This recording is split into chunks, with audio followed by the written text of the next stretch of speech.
Thank you. And recording started. Okay, tonight is the December 21st Planning Commission.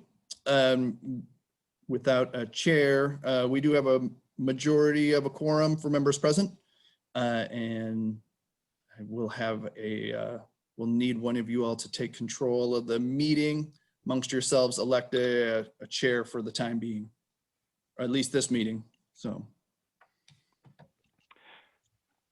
All right, so I guess, Sue, it's down to me and you, babe. You're on mute. You're still on mute.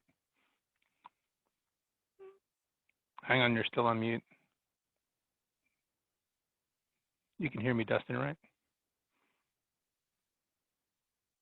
Unmute. Oh, there we go. So yeah, sorry. You're talking about a chair for just this one meeting right now? No. We may as well get it over and done with.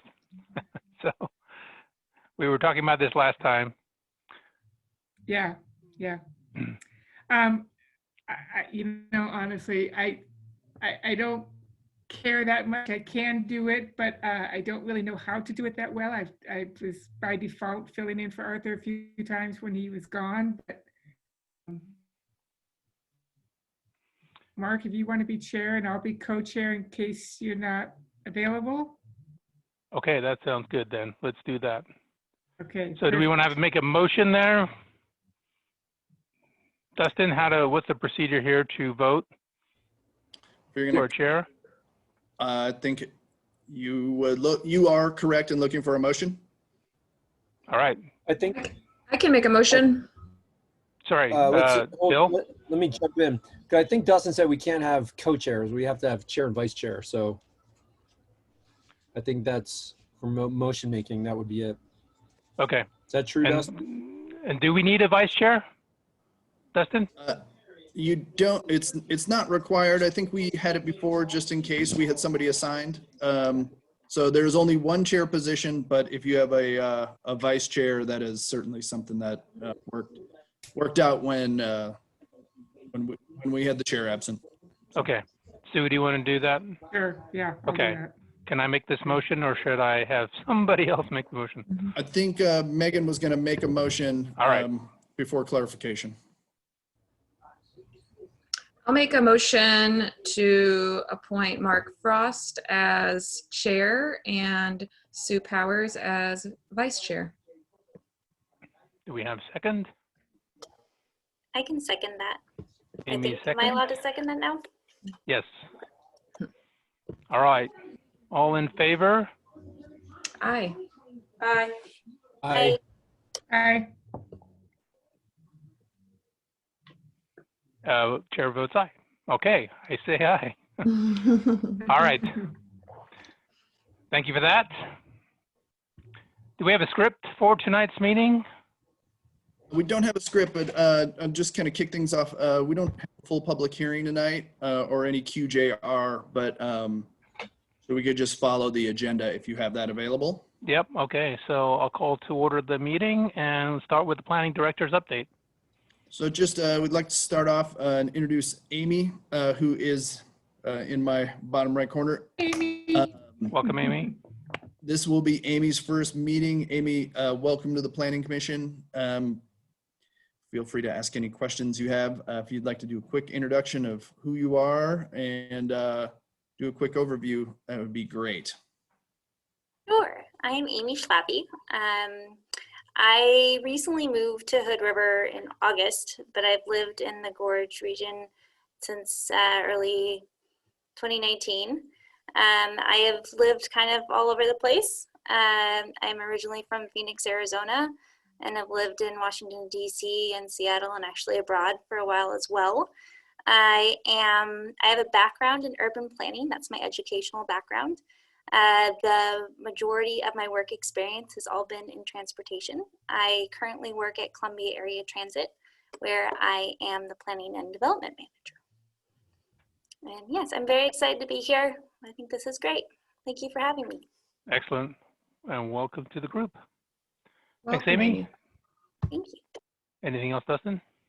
So just to The only thing we have on tonight's agenda for action is to kick off some of the discussion on the middle housing. You've been provided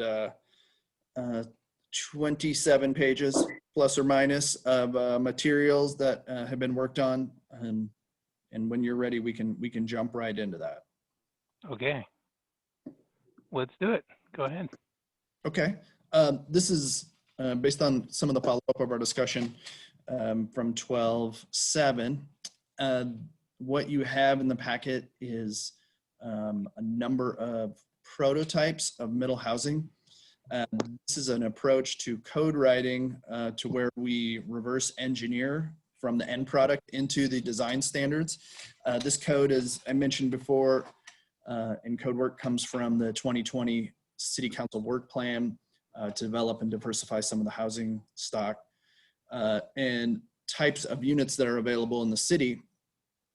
So taking cues from the comp plan, the housing needs analysis, some of the work from our transportation and growth management work in 2018, as well as some of the other codes out there that are pointed at middle housing. You probably see some references within the code or within this packet that reflects some of those discussions. We've been working with Sarah Architects, who has been a part of the House Bill 2001 rollout staff that has been looking at some of the state codes and helping provide information on that. They're one of the many consultants working on that.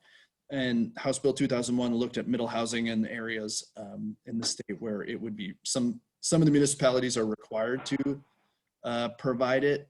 We are not in that class or category yet, either a medium-sized or large city, but they do have some hands-on experience with that code writing and some of the testing of the code.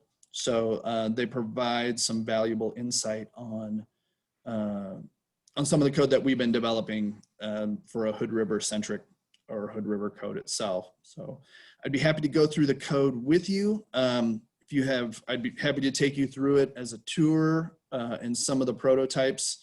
This is pretty unique in terms of the Hood River code, where we're relying on the prototypes to really drive some of the code. And I expect some of the graphics to make their way within the code itself in its own, I call it 1725, its own chapter, to where we would have a kit of parts and really kind of a holistic rule book to help drive and make sense of this code. But if you have any questions right off the top, I'd be happy to pause. So yeah, Dustin, there's a lot here, and I'm wondering what you'd like to get out of this meeting. How can we contribute? And is this something that we want to resolve everything today, or is this going to be broken up?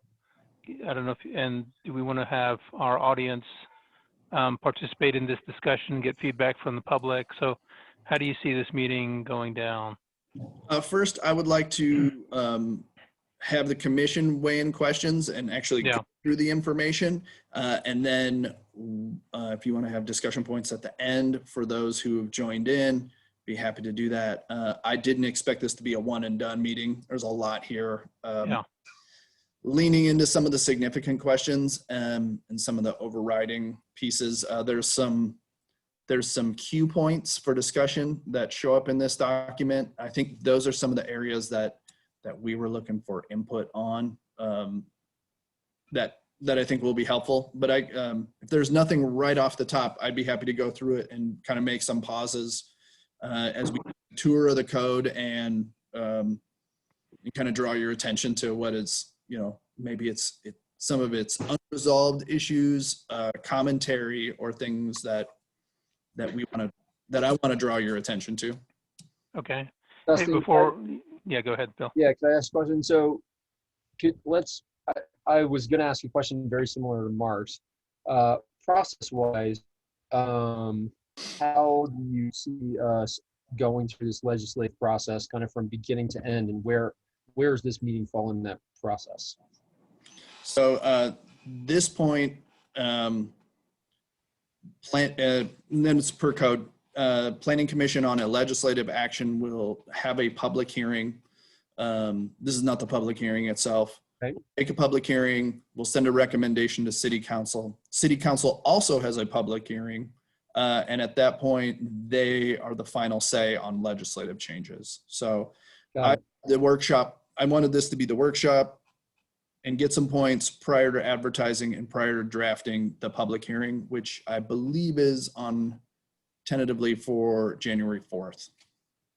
So use this meeting not as just a hearing, but a workshop, making some amendments, getting some input from the commission.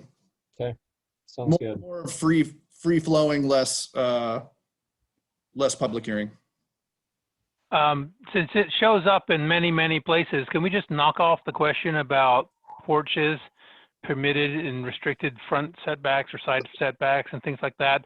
What's the current, I think it says it down here, but can you just remind us what the current code is around when the porch is counted or not? So currently within the current code under Hood River, a porch of that nature would not be a permitted obstruction. And I think in some of these, so that would not be something that we would allow to end up in its entirety or in the front yard setback. Certainly there's some clear and objective issues here that we've faced already, but what we're seeing from the other codes and what the consulting team is seeing on the customary codes is that to emphasize some of these pedestrian and traditional neighborhood design characteristics, the front porch of these smaller units is often allowed to go in the front yard setback. So for Hood River, we really have a 10-foot building setback. This would be an exception to that, that would allow essentially the front porch for a certain area to be included in there. It's just the departure from where we stand today with the regular code. But in terms of customary codes made for this type of dwelling unit, it is more standardized to allow this feature to go in the front yard setback. I got a question here. Is our front yard setback standard to the other codes? I mean, is it the other, we're permitting things in the front yard setback and ours is 10 feet. Are the other places that are permitting this in the front yard setback also a 10-foot setback, or is it more? 6 foot is typically, or it's usually 10 or less. Okay. So the 20 foot in some instances for the middle code is now like the maximum for garages.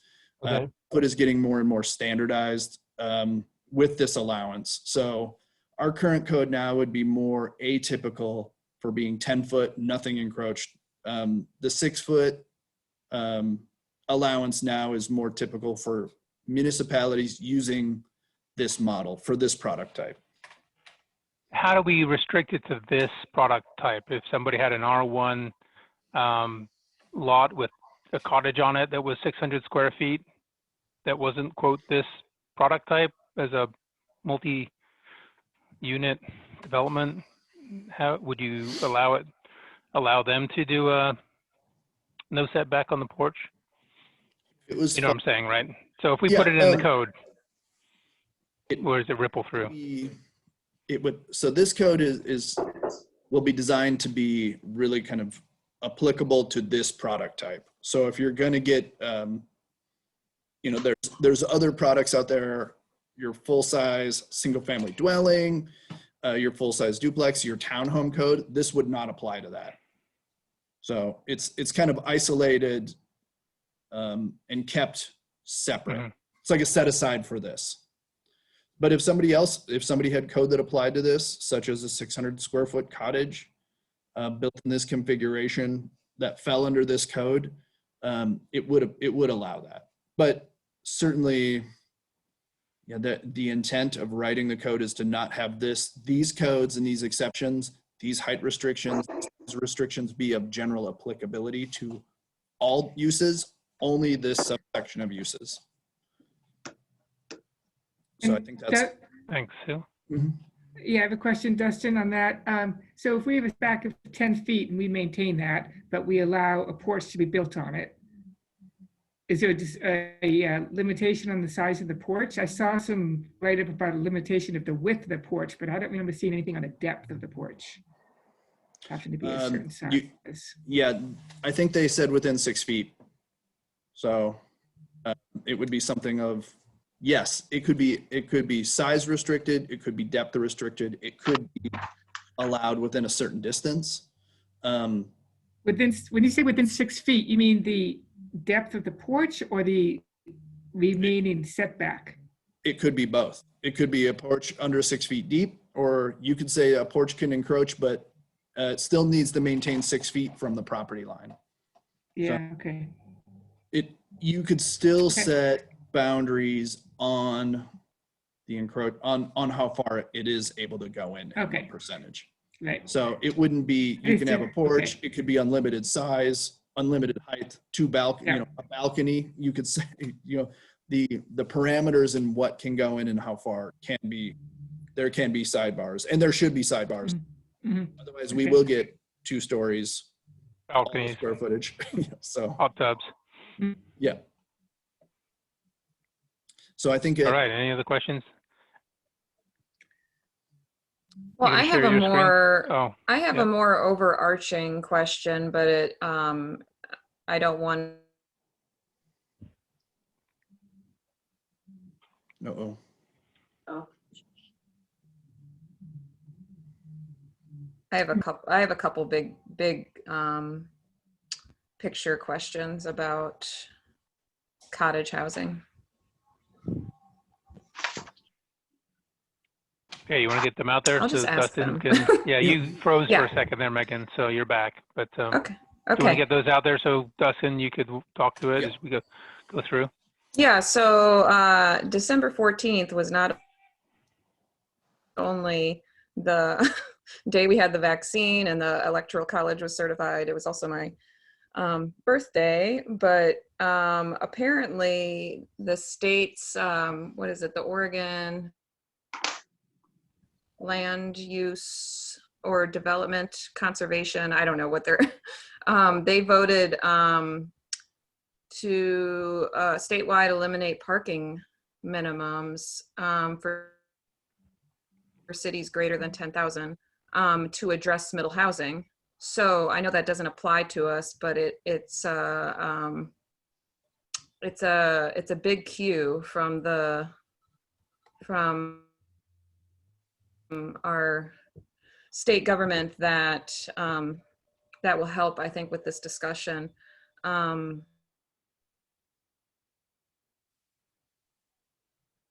Placement and minimums and maximums, which is great on this document. And then the second one is an actual cottage and part and pocket neighborhoods are replaceable or interchangeable. I'm not saying the right thing. Yeah. I'll jump in. Sorry, Megan, you're coming in and out, so we're probably staring at you awkwardly. Okay, here, let me mute my. A pocket neighborhood and cottage product are not interchangeable. Typically, a cottage is a smaller, more infill product. A pocket neighborhood is typically a larger format neighborhood scale development that takes up more real estate and is a more it is generally characterized by a larger format development and a larger number of units on a neighborhood scale, hence the term neighborhood. I think that's what she was getting at. The other Yes. Yes. Okay, I think the other point was LCDC, Land Conservation Development Commission, voted in the administrative rules relating to House Bill 2001, in which this is where the state's level conversation on this comes into play for cities over 10,000, known as medium-sized cities, and then cities over 25,000, including cities within metro, that some state mandated language that will come along with them, including discussions on parking. And how far certain, those cities that in which those regs and state code applies, how far those cities can go in requiring parking for certain uses.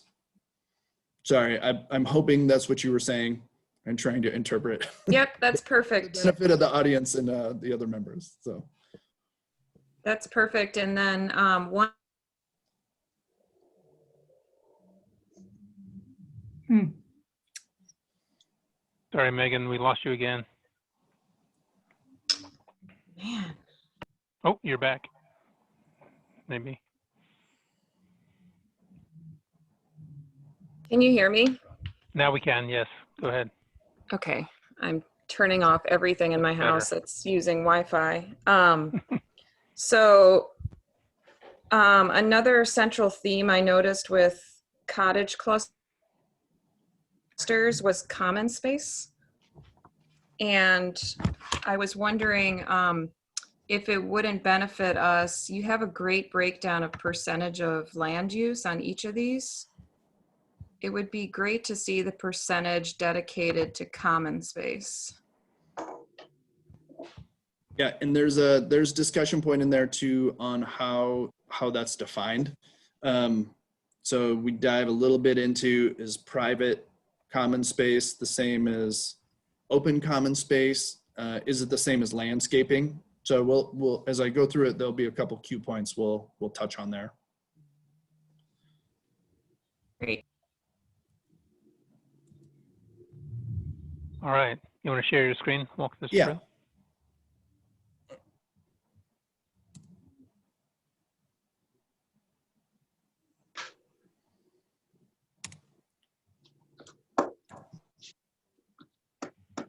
I'm hoping. All right, we see it. Page 1. Starting on page 1. I'm going to try to scroll through this somewhat quickly, just so we can kind of get a first preview. I hope it's going to stimulate some questions. I've already jumped to from how to use this to some of the first significant questions, some of the technical aspects of it. So we just went right to typical questions, enough with the niceties and intro.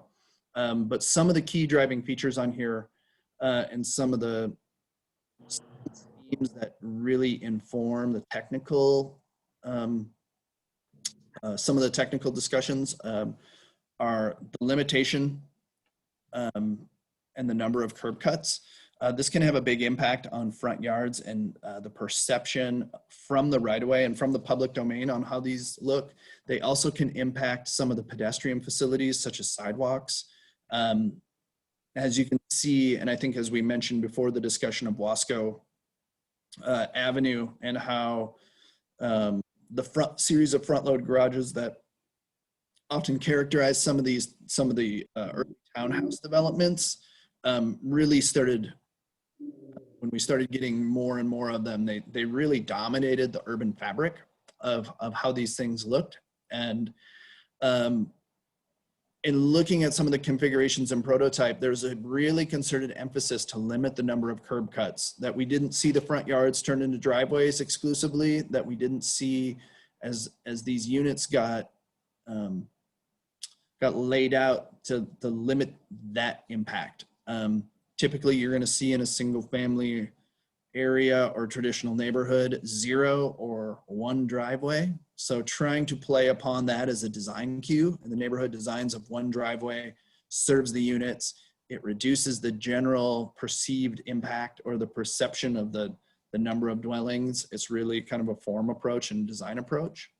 So that was first. Similar to that, how do you promote strong street facing dwellings? Again, the emphasis of having the units engage the public right away became something that is a hallmark of urban design in a lot of ways. The elevation facing the street, eyes on the street, the perception of those units being of that scale and character, making sure that they didn't turn their backs on them. Again, most single family, most traditional neighborhoods, you'll see the front facade being the defining facade, and that rhythm of that facade wanting to encourage that typical pattern. So this is really achieved in a clear and objective way by siting buildings, requiring certain architectural features. You can see how many times the front porch came up. The front porch is not only an architectural feature, it's also a building orientation on how these buildings start engaging the street, which goes right into number 3, the encroachments of front porches. and how should they be allowed, or should they be allowed within the setback? Number 4, and Megan touched on this, the parking quantity and parking design. How does parking impact these designs, and how do we incorporate minimum and maximums into that? And once we look at the prototypes, you can really see, I think, some of the power of the drawings on how parking will impact that, both in driveways required, turning radiuses, and the amount of, really the amount of driveway and impervious space we end up on these sites to accommodate parking. Item 5, this was a really important one. Not that any of them aren't, but should we put a cap directly on the size of the dwelling units themselves? That would be in terms of direct terms, or if we should we be using setbacks, the height, and the lot coverage to drive the unit size? So rather than capping a unit at, 600 to 1,100 square feet or 1,200, 1,500 square feet, that we simply require the amenities, we require design features, and then whatever we back into the what's allowed. Whatever is left becomes really within design those parameters. You want any comment on this at this point? Sure, I'm open. Sure. No. So, and we'll maybe save this comment when we start getting into some of the design prototypes, but from a development perspective, realistically, the thing that drives profit from a developer's perspective is either unit size or unit density, right? And so I think if our current code basically limits things by roughly, it limits them by number of units. So the current code drives us to, on an R2 lot, you build 2 units that are pretty good size. You're going to build 2 townhouses that are 2,000 plus square feet per side to drive, to get the return that you want based upon the land cost, right?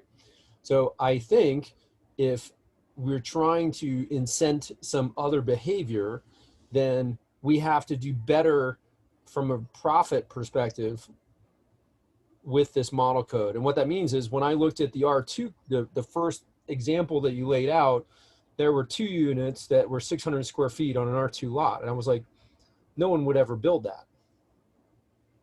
So I think somehow in this question number 5, with this 17.25, we have to allow them to do either more from a number of units or unit total square footage than we can do with our standard code.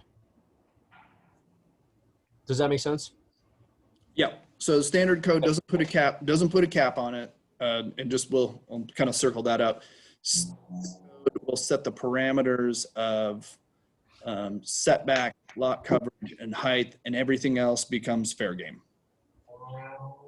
Is however you can maximize that. I think that's kind of the methodology of that. So probably in this, my opinion for the answer number 5 would be that this goes back to, we either need to, in this particular code set, define it by the number of dwellings that we can have on a lot in conjunction with the unit size. So instead of doing 2 units that are 2,000 square feet each, if I can do 3 units that are 1,200 square feet each, then maybe as a developer, you would go down that road. So I guess that would hopefully relate to that question. It's probably, if we limit the square footage, we have to increment the number of units that we could over our standard code. So Bill, I just want to understand that. If I can ask you a question on that, is one of the overriding goals of all of this is to make it maybe more affordable. And I think that's the idea between keeping the size limited. So you're saying a way keep it affordable is to put more units on the lot That instead of, that's the way to do it, because our you've got because then they'll have to be smaller is what I guess what you're saying. you've got a significant cost basis and fixed costs and Yeah, permit fees and land and all that stuff. So if you're looking at a lot that's $200,000 and you can put 2 units on it, you chop the lot in half. You have a cost basis in the land of $100,000 for each unit. You make the units, some as big as you can, so that you're trying to offset the high cost of the land. So the way that we can lower our cost basis on these dwellings is we can say, oh, on this $200,000 lot, instead of 2 units, you can put 3 or you can put 4. And in that case, if we say you can do 3 units, but they have to be small, or 4 units and they have to be small instead of 2 big units, that would have the developer, do some math. Well, what's my margin? consider that option. Yeah. Yeah. What's my Right. return on 2 units at this or 4 units at this?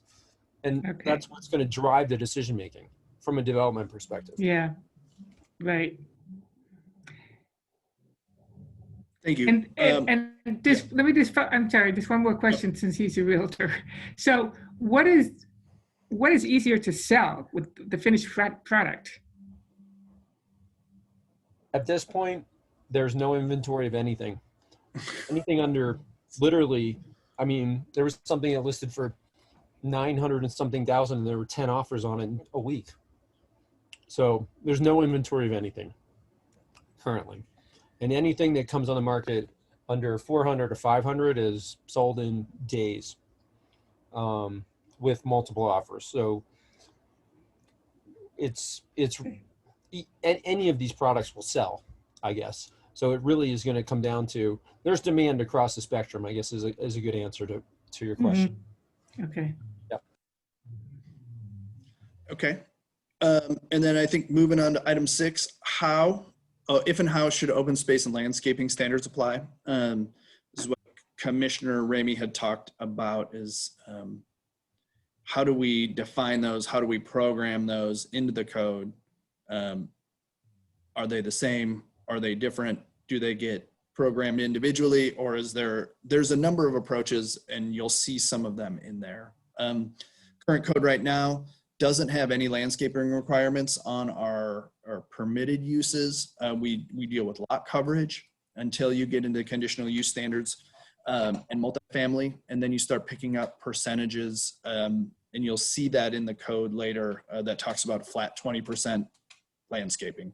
That's one methodology, is that you would just apply that. That's a clear and objective way to get there. Whether that becomes useful in this discussion and how does that play within the individual product types, we'll get there. And then, should ADUs be permitted within duplexes and triplex? This is something that I think I've heard before in a couple times in this conversation. The current code in the zoning code does not allow an ADU to be permitted in anything other than a single family home, either within it, attached to it, or detached. If you look in some of these layouts, there's units that are sized similar to an ADU in less than 800 square feet. And so there's conversation of, should these be deemed an ADU if they're allowed with different configurations? Should they be allowed? And that's a bit of a code departure from what we allow today. So the reason why it came up is looking at some of these design and prototypes, there was an opportunity where we end up with some detached garages, and the consultant started poking at it saying, well, why would you not allow an ADU here? What is the difference? Or do you want to allow it? Or is there some pushback regarding this use? And where we have these garage configurations, they could be used as an ADU opportunity. So without further ado, you're going to see some common sizing on these lots and configurations: 5,000, 10,000, 14,000. That is due to the fact that our R2 and R3 lots, for the most part, come in at 5,000 square feet. That's our really standardized, or for the most part, the typical size for for our parent lots or traditional lot size. And then in R1, typical 7,000. Scaling those, that's why you end up with 10 and 14, just in case you ended up with new development or infill development where you would have 2 lots side by side. That becomes the factor in which we looked at these. So really trying to estimate and really make sense of the kind of the zoning conventions we have in place today all across the city. First lot size, hope you can see that, is a detached duplex. This is a configuration that is not permitted within the city today on 5,000 square feet. It has, in this configuration, we looked at it as, well, if you can have a duplex attached, what is the difference between having a detached duplex?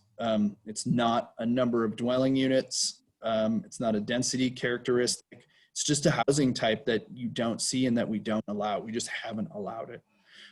So in this configuration, this looks at unit size.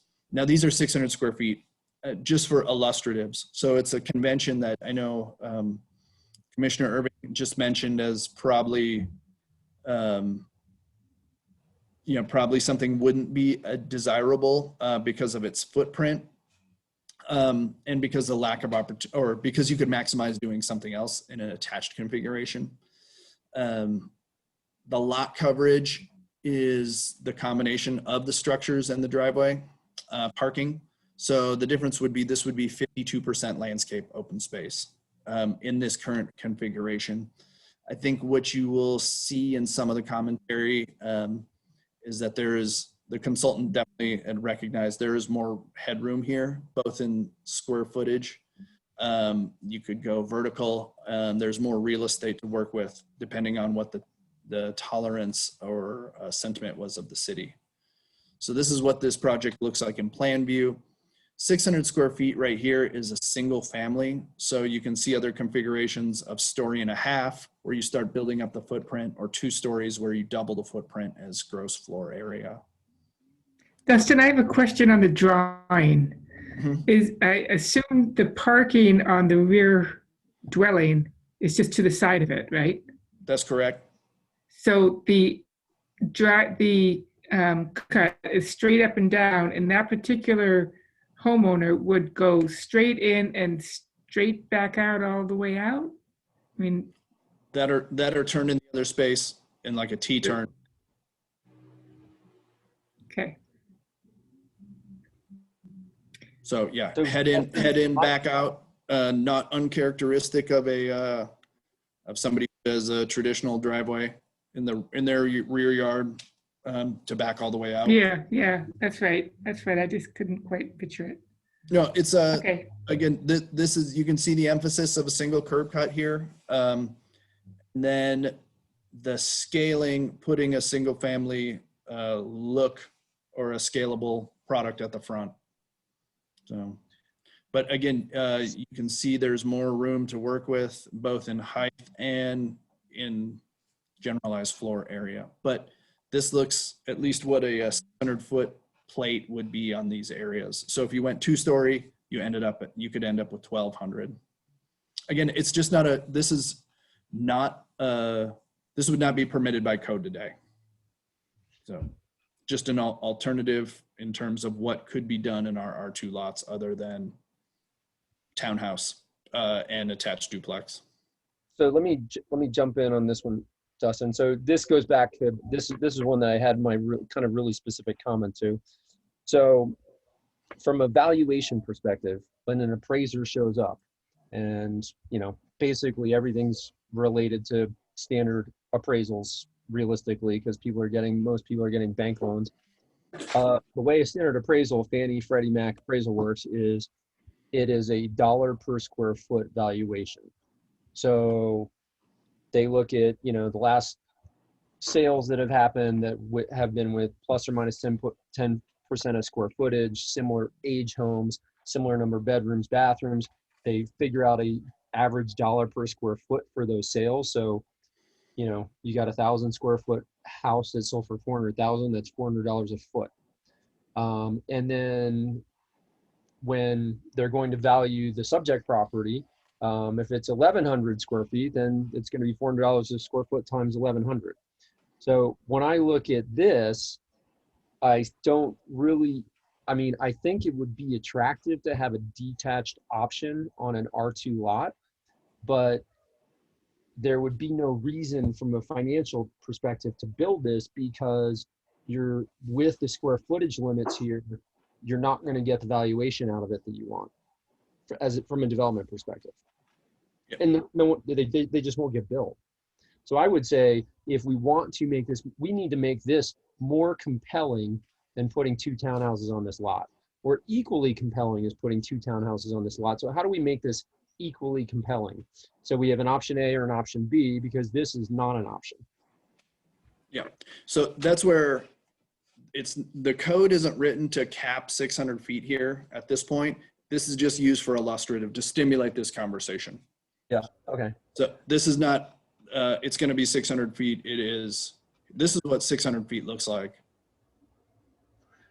If I were going to give one comment to Sarah when we really come back with the code, I mean, we should look at this code set against our existing code set and look from a development perspective why someone would want to do this versus the other one from a financial perspective. So let's look at the two attached townhouse units. You know, how can we do 2 units that are equally financially compelling? And that would be a great thing to present here. So let's move on, and I'll show you how this starts. Before we move on, I have one more question on that one, Dustin. I'm sorry, but what makes this a duplex? As 2 opposed units to on one. on You a could single call it lot, the detached. fact that it's a single lot, Yep, 2 units on 1 lot. but they're going to be independently owned. They could be. That's an option. I mean, they could be. Okay. They could, or you could have them on 2 lot.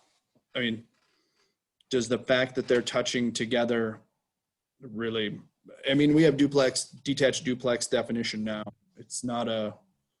It's not Okay. a stretch. Just the fact that now our conventional thinking is the duplex is referred to as a semi or an attached product, semi-attached or stacked. It's not a main. So we have the opportunity to define it as we see fit. But I think that's where it goes to, how much do you allow this to happen before you have 2 full-size single-family homes on 1 lot? I mean, I think that's where some of that cap gets into the discussion gets there, is Right.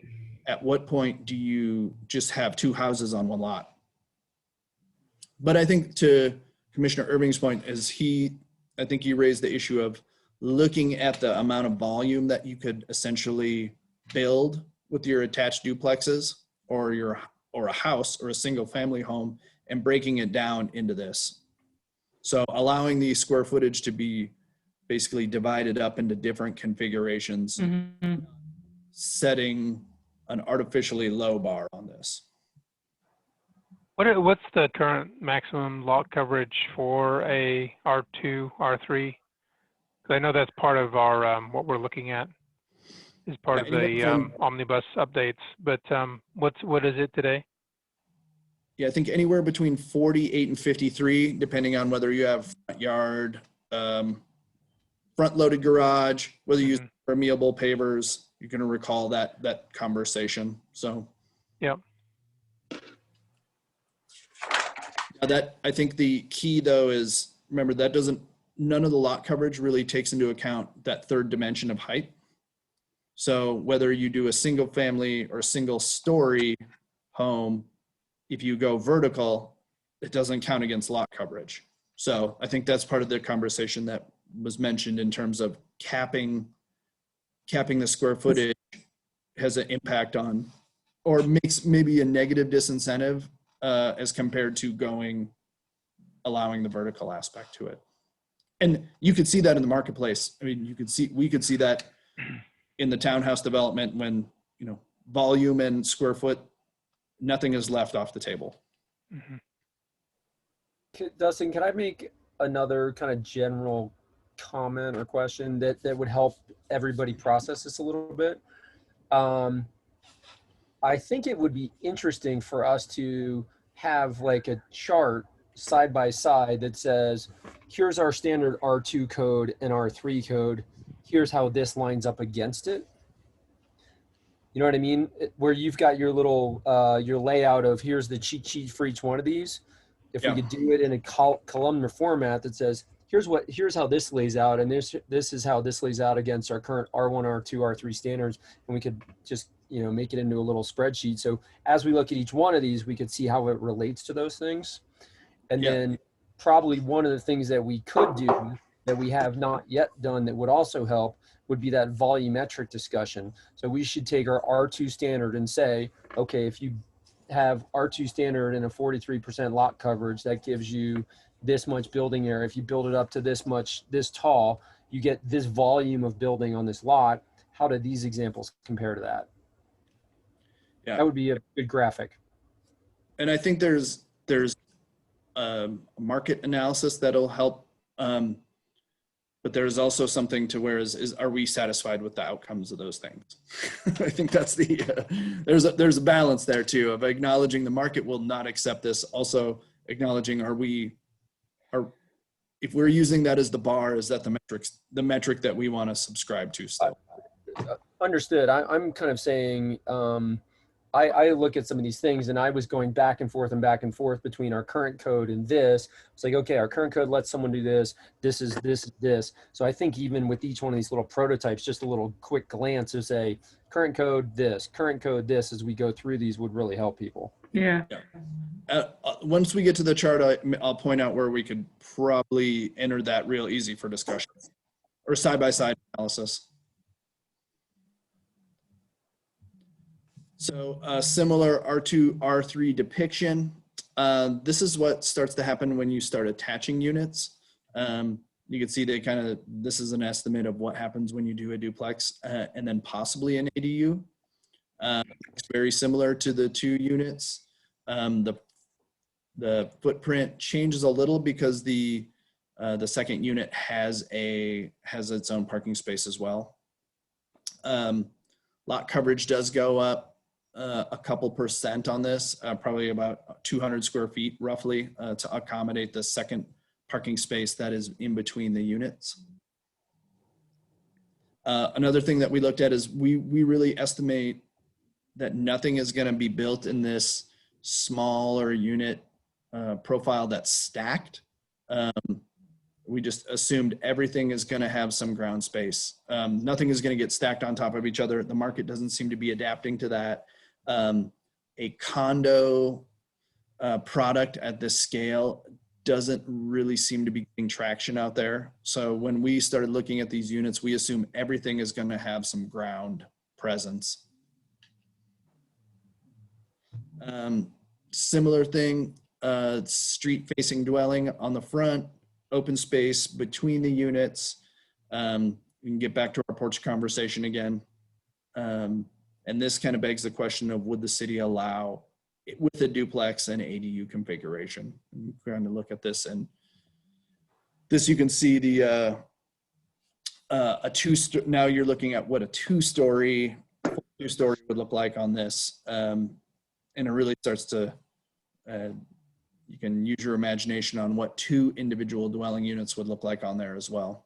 So back to the conversation before, it was 6 square feet. That was a single story element. This is what single story footprint would look like. But if it was 2 stories high, it looks much different. So that's our front dwelling unit.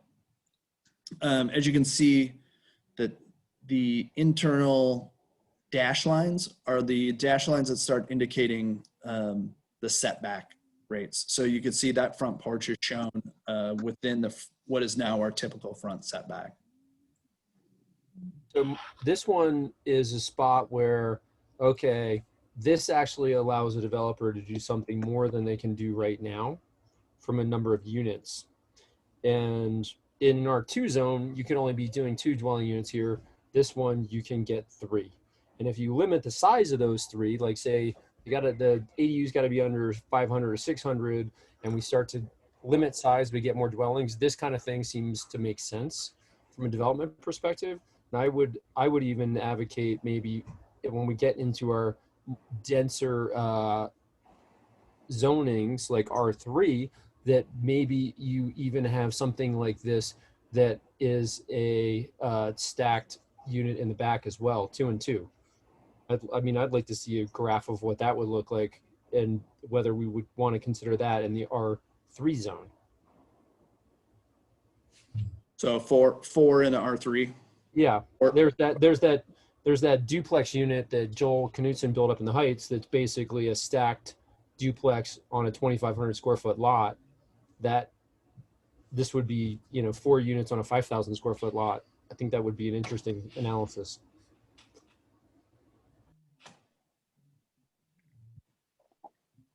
Anybody else? Questions, comments on this one? We got only 19 more pages to go, so we don't have to. Keep going. All right, this is a look. This is what starts. Start looking at 7,000 square foot lots. This would be an R1 lot. Currently, single family detached exclusively allowed with, the addition of an accessory dwelling unit. So single family detached, and then 800 square foot second unit is permitted only as accessory. This configuration shows more lot coverage than what would be allowed under the current single family. But now we're looking at two dwelling units, approximately 1,100 square feet with detached garages, single curb cut once again, most of the yard to the rear. The consultant does note in this buildable area would allow for larger units, but would end up increasing the site coverage. So now we're starting to get into those tensions of coverage versus available building area. Customary discussion. Do you allow the front porch? This one would be, would Hood River allow? Now we have, 2 dwelling units that appear for all intents and purposes to be single family homes. Would you allow an ADU over the garage portion? So now we're talking about, 2 homes, 2 ADUs. This one, I gave the consultant some pushback on this one, as I really dislike the amount of parking that ended up in the rear yard here. I think just by a design perspective, it really started eating up the available green space and yard area. That was my own bias. And you could, once we get to the next, you can see what happens when you start spreading the garages apart and you start, rather than having all the parking loaded up in the rear yard, how that can change the look. So if you wanted to see this in play, you could look at, there's 4 dwelling units on Wasco Street that were built in 2019 that shows this configuration. Except in the back, they had rear loaded garages, and the development in the back ended up being 2 more homes, but that was in an R3 zone. Just really showed on how that starts laying out.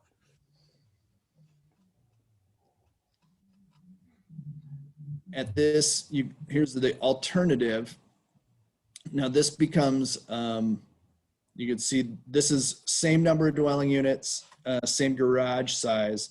This actually starts showing how the code could lay out in the kind of the paint by numbers by way of property lines and characteristics.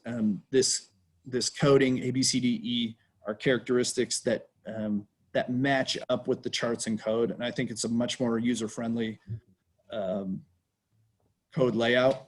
Again, it depicts these areas. What is the setback? What is shown? What's allowed?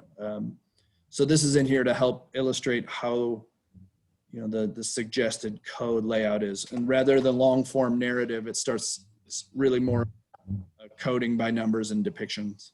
So what you see here though is now kind of a narrower driveway, more consolidated landscaping area between the garage and the back of the house. The challenge on this one that we'll note will be they push the garages. They suggest pushing the garages further out towards the side setback in order to allow the turning radius between the two dwelling units. So that is the, Is there this- a fire concern that we have to deal with here? not really, because the fire department on this size lot is going to park at the street. The issue will become if we end up with something in the rear that's 3 stories tall, that's when they start really wanting what they refer to as aerial apparatus access, which is where they bring the truck with the ladder and they send things out the side. Under 3 stories, they're not going to use that on there. So no real fire concern. They're going to drag a hose and fight a fire from the street because the depth of the lot is less than 150 feet. Yeah, I guess the other question is just rating fire, and this is an architecture question, probably Mark or somebody. Like there's the rating difference on the walls, and do we get to a point for the garage walls with proximity to property lines and all that stuff? Yeah. 5 We're foot. back into that old sort of encroachment into the setbacks for fire reasons. Makes me a bit nervous. That would be, you would end up with fire openings. If you end up within 3 feet, you're pretty much not allowing any openings. Anything within 5 feet like this, you're going to end up with fire rated openings, and the amount of glass per the facade starts being reduced. So that's really the driver there. So just like your townhouse on the inside, you have to have a certain rating. You're within a certain distance of another structure.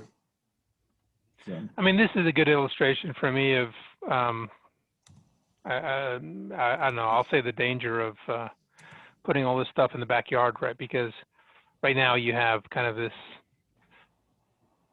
R1, R2 neighborhood that has houses pushed to the front and open backyards with light and trees and all kinds of things, right? When you start to infill, if you can imagine the whole, everybody loves May Street area, right? The whole of May Street area built out this way, you know, you'd basically be getting rid of a lot of backyards and a lot of light and space in the back of yards. So I think that just, for me, is something that we need to decide if we want that or not.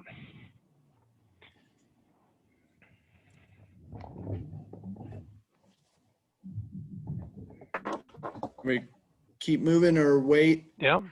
Wait for y'all? All right. So this looks like a story and a half, we'd refer to it as. It has the pitched roof. Again, looking at a little different massing of the building itself. Now moving out of kind of the triplex family, this is now starting to look at the cottage cluster. This now starts to look at the configurations of smaller units with starting to envision common open space held here. Again, this is a product that is not allowed within the city of Hood River in any configuration under any parameters. There is some use of the planned unit development. I think many people would argue that doesn't allow this anymore, even though it may be intended to do so. Back to our typical layouts, one curb cut off the front. This would look like two R2, R3 lots side by side with one space per dwelling unit, off-street parking, all the units connected to the sidewalk or from the sidewalk with a pedestrian path. With the common green here in this area. The smaller grayscale indicates the differentiation between a common open space, the F common area, and some individual areas that are set aside for the houses, either common green space or porch areas, which could be used as private space, just as our code does now in some of the PUD ordinances. Dustin, is the key to all these letters, is that on some page? I mean, I can figure out what most of them are, but. Yeah, They will line up, and once we get to the matrix, they should be lining up with the matrix. Oh, they're on that, they're on that chart. Okay. Yep, and each of the units will end up with that, so assigned for each of them.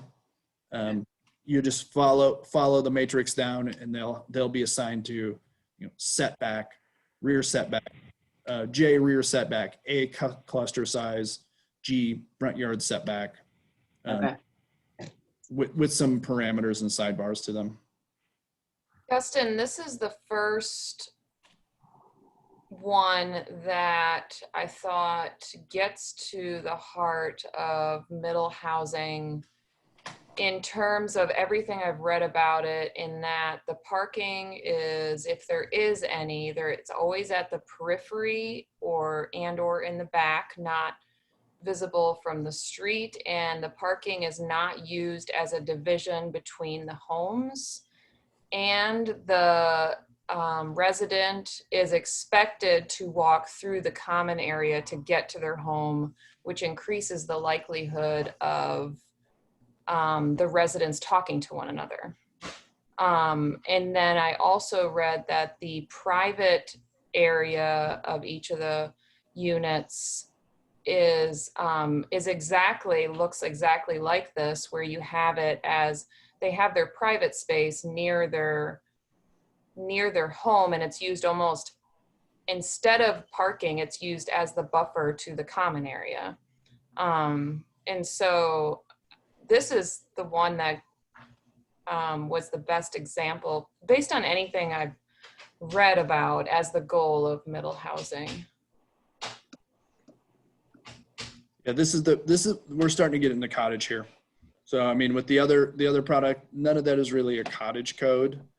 With the common open space, it's just really more the new configurations of duplex, triplex. So we're starting to dig into what a cottage framework would look like here.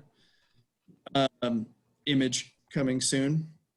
But this is a really, again, kind of going back to the depiction of what a 2 lots could yield reasonably within the city of Hood River, and some of the numbers that are associated with it. Dustin, I'm making the assumption that all of these sidewalks would be ADA compliant. Is that a correct assumption? On the city side, if they're infill, that is definitely the goal. If you're building a new sidewalk, it'll be ADA.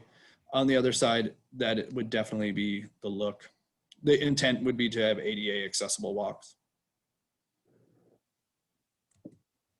But when it comes to public street, if we're rebuilding, like under item G, we do the inspections for ADA compliant walks, both how they intersect driveways as well as grade.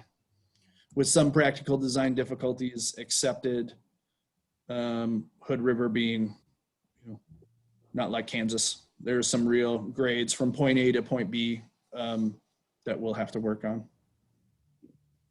Okay, thank you. This is back down to 10,000 again, back to R2, R3 triplex attached dwelling unit.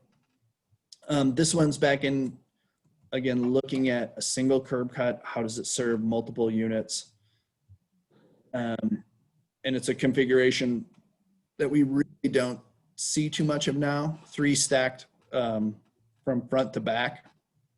It shows essentially what is, if you wanted to have 1,100 square foot dwelling units with garages attached to them, how does that start looking on these lot sizes?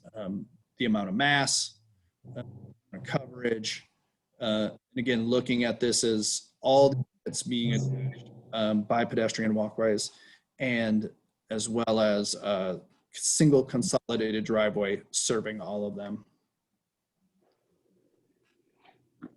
Back to some emphasis of front porch facing forward.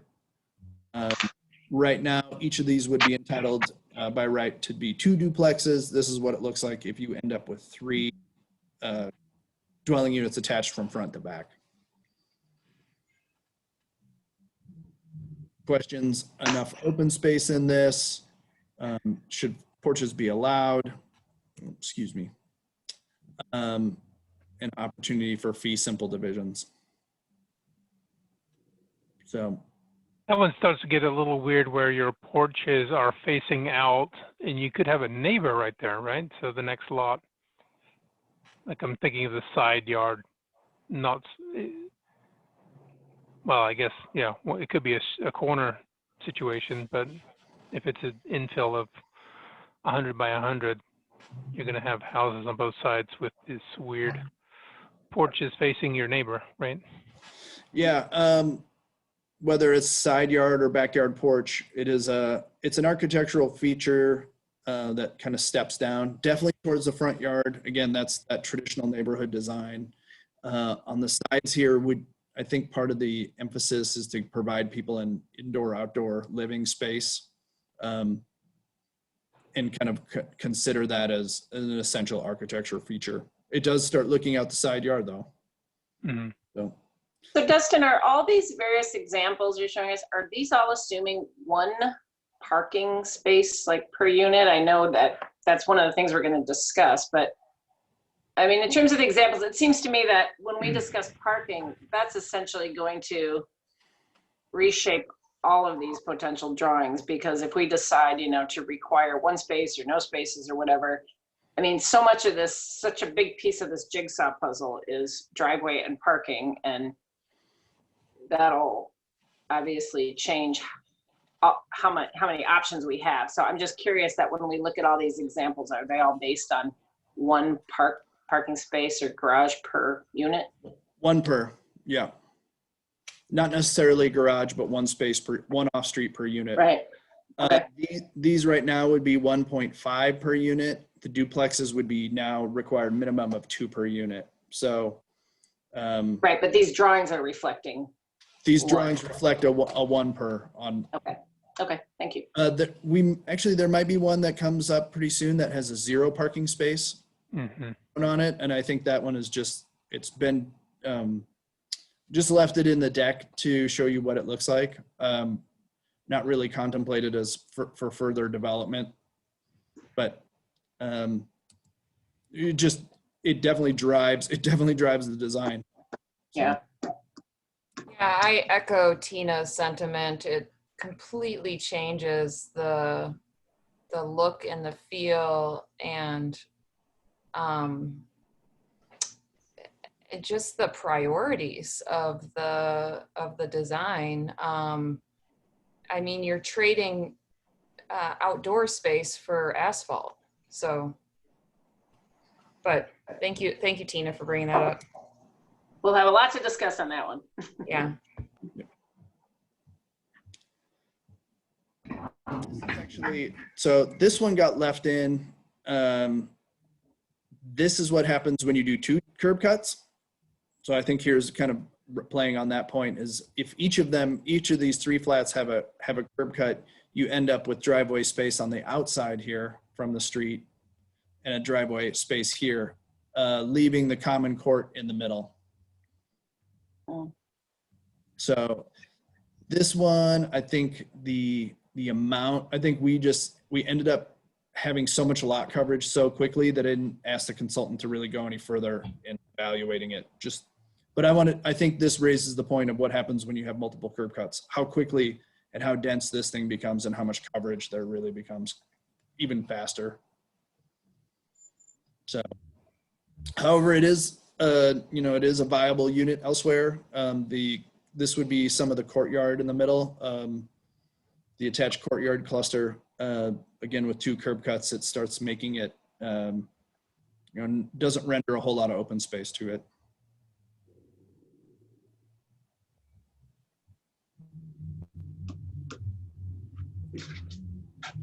So this goes back to 10,000.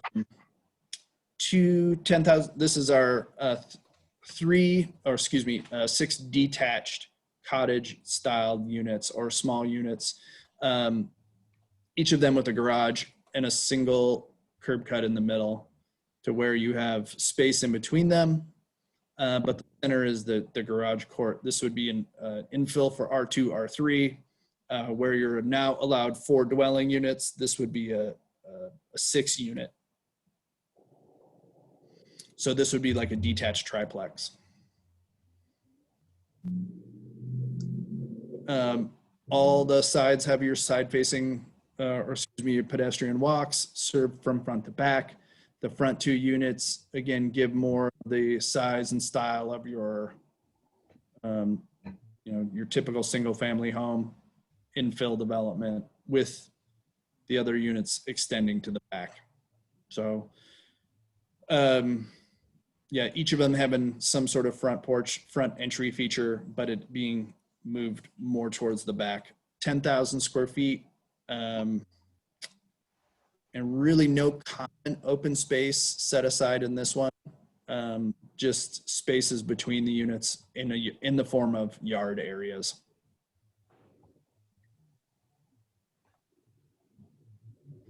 So these are shown on the 1.5-story, 2-story look as well.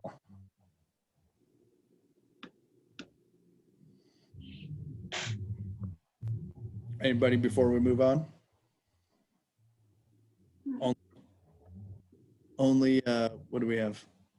19 pages to go.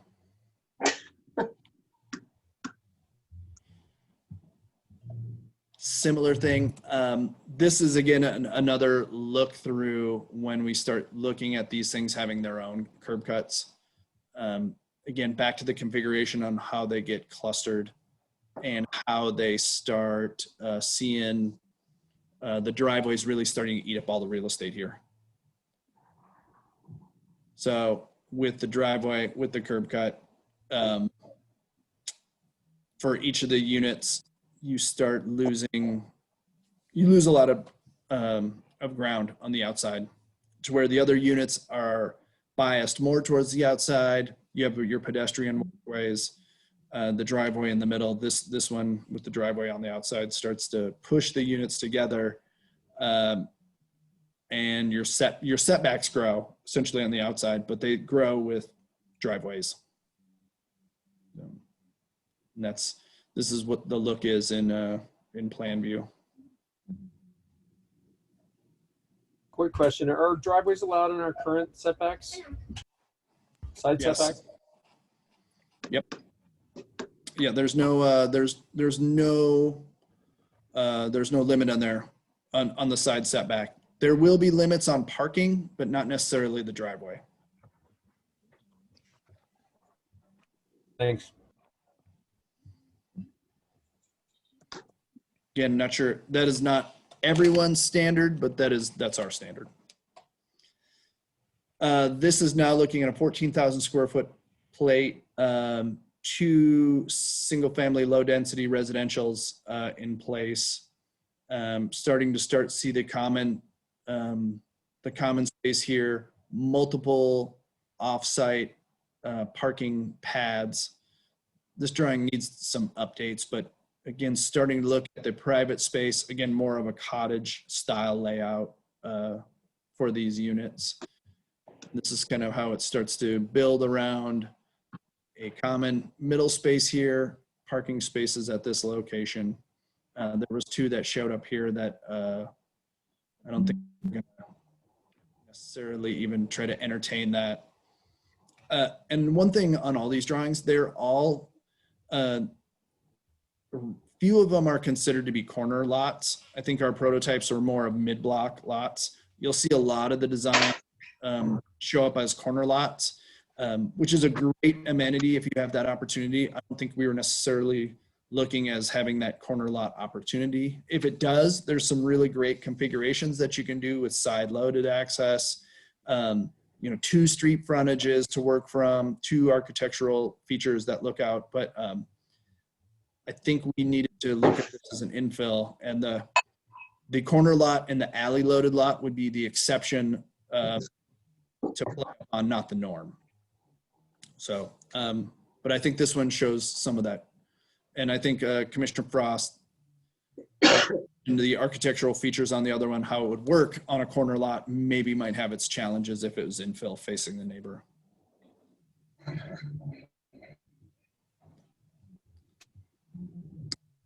This one, again, back to 14,000 square feet. This would be if you ended up with two of the side-by-side duplex configurations. On two, this is essentially a single family home, an ADU possibility now. This is what it looks like with a duplex rather than a single family ADU combination. So starting to look at when these things start occurring, or if they would occur side by side, what is the look that we start experiencing. Again, consultant mentions on this one at 14,000 square feet. Definitely have more room to work with the house in terms of its size, but that starts again eating up. It just starts adding up lot coverage unless you go vertical.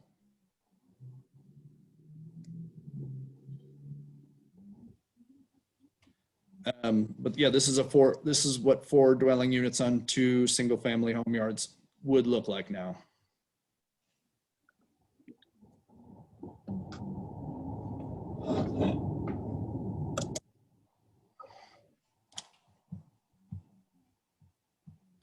Back to, this is now more of the 2 curb cut common cottage court in the middle. When you have you're starting to look at the houses with the common green on the inside. This would be the street side at this location, 2 access points coming off there. If you had attached and rear loaded garages. Again, on a smaller format, this is the cottage cluster with the units facing inside. That is more customary to a lot of the prototypicals that you see around for infill clusters. So Dustin, where's the public street on this one? Is it at the lower This left? would be here. Okay. I'm sorry. Yeah, this one. Yeah, that would be. So that's The, sort of because it yeah. doesn't, you're looking at like a sort of strong side wall of a house.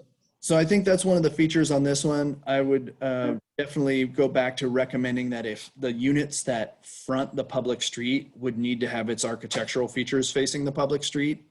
These units in the rear that don't face the public street, certainly you would want to have them emphasize and face the common green. But I think this definitely shows what happens if you don't pay attention and having buildings engage the street. You end up with the long, well, less, well, this is, I call this one blank, but the longer facade on each side rather than the front facing facade. The difference between this one and the one we saw before was it's 140. Yep. The length is 140 instead of 100, right?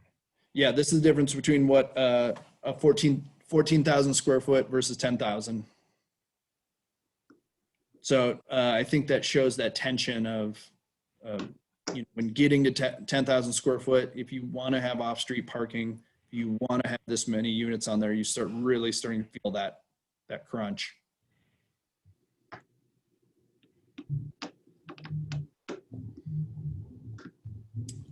This is a similar configuration, again, flipped back with this is a single curb cut on the inside with the units facing out. So this is really more of the units having really more of their privacy of their side yards, and the common area being the internal court where you have driveways. Similar, I would expect that if you had this configuration, you would end up with a street facing architectural feature on this side rather than just out to emphasize and really play upon the street. Yeah.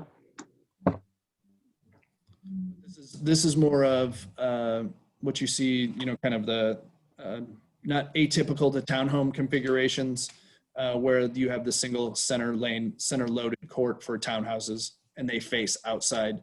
This is really more of an emphasis of private space rather than common space.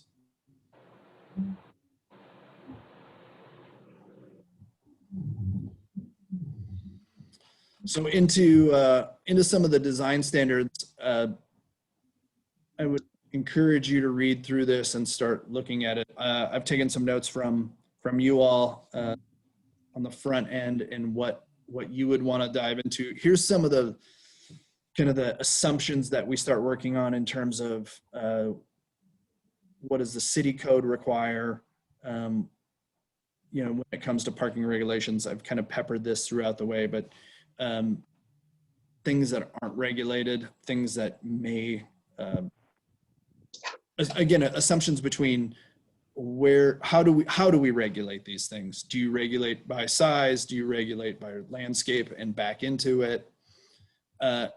And then the charts, which will accompany each of these designs as well. So looking at, and I think this is where Commissioner Irving stated having an over under on where the code is now with these things would be helpful for a point of comparison. I agree. But Yeah. you start seeing the key here, the ABCD, the lot frontage.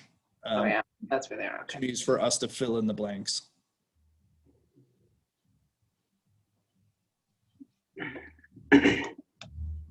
So the yard areas, this yard area is all direct from the code.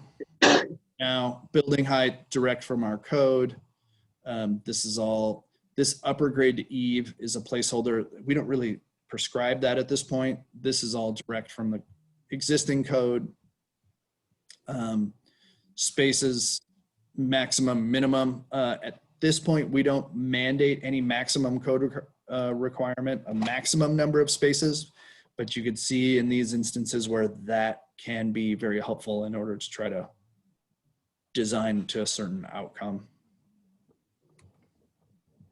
Garage setback, these are straight from the code as well. Entry orientation, driveway approach. That entry orientation is only really regulated by way of providing a little bit of bonus for lot coverage. Driveway approach is regulated by the engineering design standards by separation and width. So there is an opportunity to start looking at the preliminary design and how do we want to regulate that. So from these pieces, there's a little bit of code that is written into here to allow you some just kind of a preview on how we could look at entry orientation. Again, these aren't mandates by any means, but starting points for discussion for you to think about.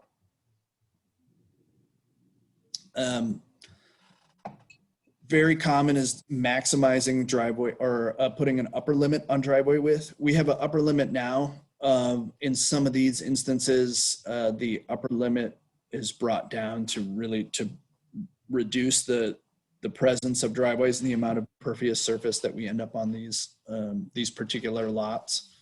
Again, given some of the smaller scale, we shouldn't be looking for you know, the lower height, less than 3 stories, we shouldn't be really experiencing a whole lot of fire issues by way of access. Once we start getting taller and stacking, that absolutely becomes a concern. So that's part of the reason to keep these things at lower scales so that we don't have to start getting access widths that require fire truck access. But if you start bulking them up, you absolutely have to consider that.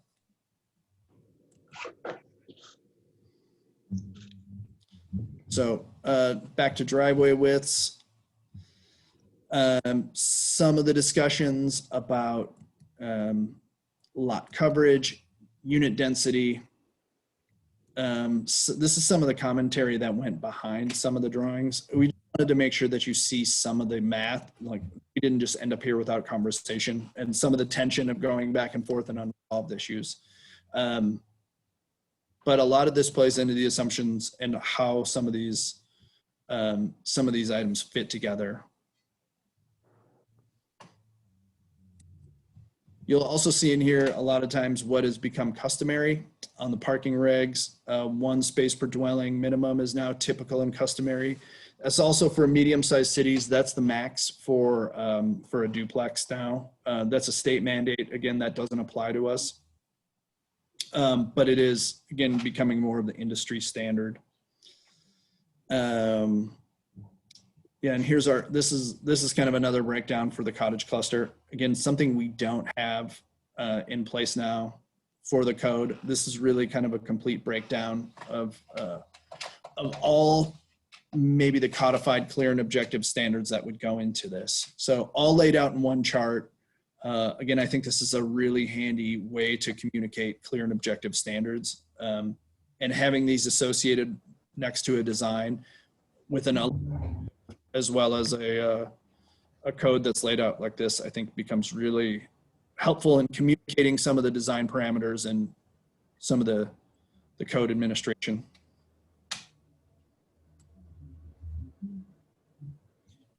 So back to my comment, Dustin, this is the great place where it would be nice to see this next to our current code.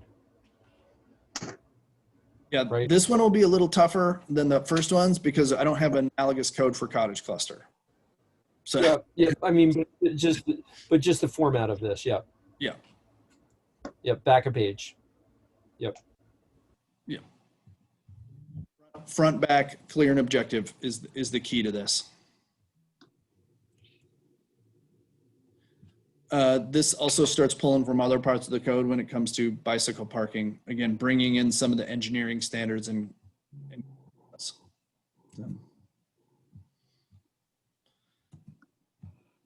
is some of the goals. I think when it comes to stormwater, we'll probably end up with a recommendation that it ends up in a purpose and encouragement. When it comes to clear and objective features, statements such as used wherever possible become problematic. Wherever possible becomes really difficult, like that is very difficult to judge by way of clear and objective. So I'll probably avoid some of those in the code standards, but probably use them as commentary and guidelines rather than standards. We want to encourage the use of low impact development. However, based on circumstances and locations, the ability to do so changes dramatically. Hillsides, basalt,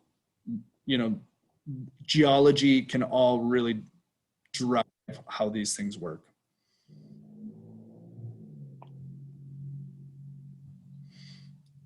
And then some of these show what they are is pieces from other codes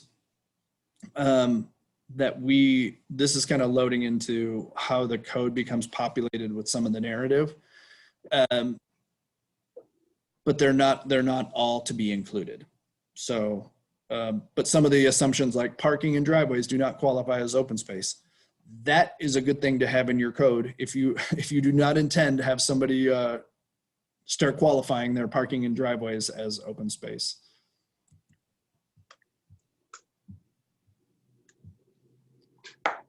So without walking through all these, this is really what kind of some of the layout of the code looks like. I will take some of your comments, return back. I'm happy to turn it over to you all for conversations. Hey, Dustin, before we have that conversation, do we just want to check in with our attendees? Saw a hand up earlier. That person has dropped off, but do you want to give that opportunity and then we can think about our thoughts? Yeah, I'm going to drop the stop share right now, but I can bring it right back for your conversation. Okay. So if you have a question from the audience, those who have dialed in tonight, there's a button at the bottom to raise a hand, and then we will unmute you. So while that happens, I kind of wrote down some things to think about. So the porch and the encroachment into the setback areas, the parking discussion, and then there was a dwelling size maximum question and how to address that, whether it's the lot area coverage or another way, perhaps a floor area ratio type of thing. Mhm. What are the topic areas do people want to talk about? I'd like to have a discussion about this concept of public space versus private space versus open space, how that all gets defined and delineated. Okay. I'd like to have a discussion on converting, if this includes the conversion of older, larger homes into one of these products.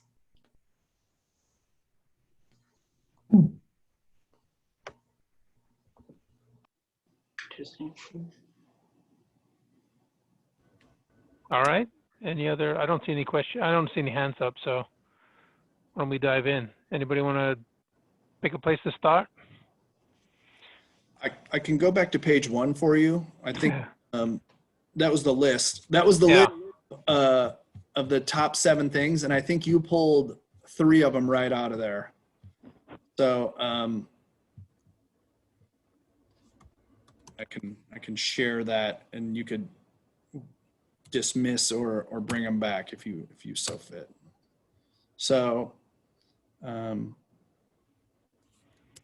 so I think you picked out number 3. Yeah. So I think, number one, we could hold off on until we determine how much parking we're going to shoot for. Yeah, so 3, 4, 5, and 6 seem to be pulled quickly from your, and then Commissioner Ramey talked about conversions. And I could touch on that too. But, if you wanted to start from the list, we can move from that. Yeah, I think just to touch on number 2, how to promote strong street-facing dwellings. I think we touched on that in terms of the side of the house version that popped up a couple of times, where we said that wouldn't be optimal. My only comment was that there was somewhere there would be a center courtyard given over to, let's say, the driveway and parking and garages, and then pushing the porch to the, like I said earlier, the outside. My only issue with that is I don't see those as being front porches anymore, more back porches. And I don't know, do we care whether it's a front porch or a back porch?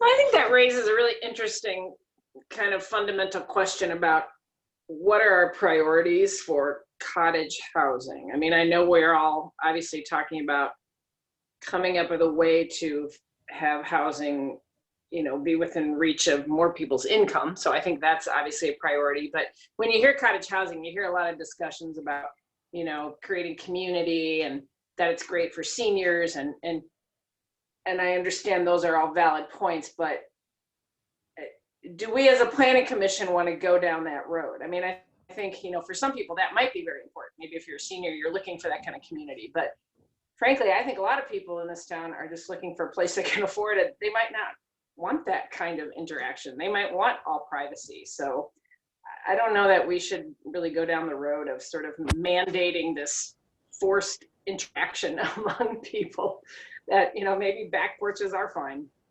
Front porches are fine. I kind of would like, I guess I would like to see us have a variety of products to appeal to different home buyers' interests and field.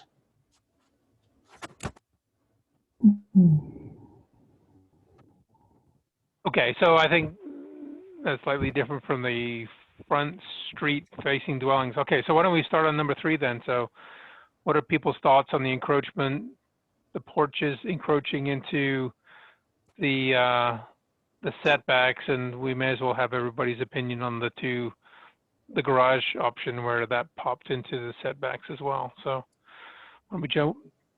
Everybody want to weigh in on that? Well, yeah, I just want to clarify, the side setback is 6 feet and not 10 feet. Is that right, Dustin? I mean, that's what we have now, 6 feet. So encroaching into a 6-foot setback seems not reasonable to me. Yeah, I think this was mostly to the front in the 10. Okay. 10. Not really so much as these in the side setback. However, I think you will see in some of we saw in some of the setbacks being more deliberate about what is permitted and avoiding the terminology such as. I think in the side setback, you end up with eaves, gutters, chimneys, 3 items permitted. Yeah. No such as. The one other item that you might want to recommend is that if you end up with mechanical equipment, such as an air conditioner, that might be something that I think everyone ends up with that in their side yard already. It's just not explicit in the code. And I think everyone has a condenser unit in their side yard. So, but being very intentional about what is okay and what is not okay, I think is really important. I believe that we, we owe it to our customers and the neighbors to provide that expectation of what are we going to allow, what is in and what is out, just to be real clear about that. I haven't been able to fix the entire code, but certainly if we're crafting something here, I think this would be a key opportunity to make explicit that.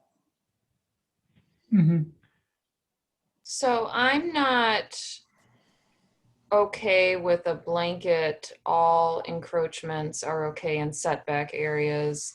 I am, however, okay with saying porches are okay in all setback areas, and most especially on the front setback. I don't mind if the porch goes all the way to the sidewalk, because I think that creates great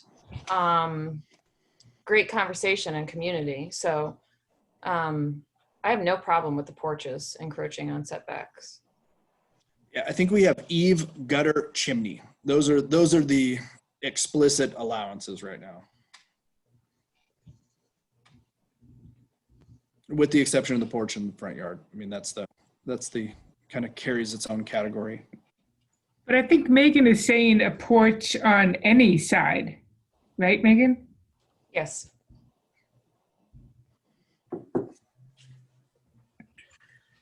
So when we look at encroachments, I have concerns on this side because of issues about fire and snow and ice and things, falling from one house to the next. I guess I question more the front setback. These things were really limited on space, and I understand, I agree with Megan on porches, but do we want to limit it to things like that? I mean, is there any reason we don't want to talk about moving these cottages closer to the sidewalk? So maybe we don't have that much of a setback. We create it with sort of a more pedestrian scale neighborhood. Yeah, I think some of that gets into wanting to make these fit into the kind of the fabric of what you have now. Being mindful of the idea of the middle code and the middle housing is that it fits within a traditional neighborhood layout.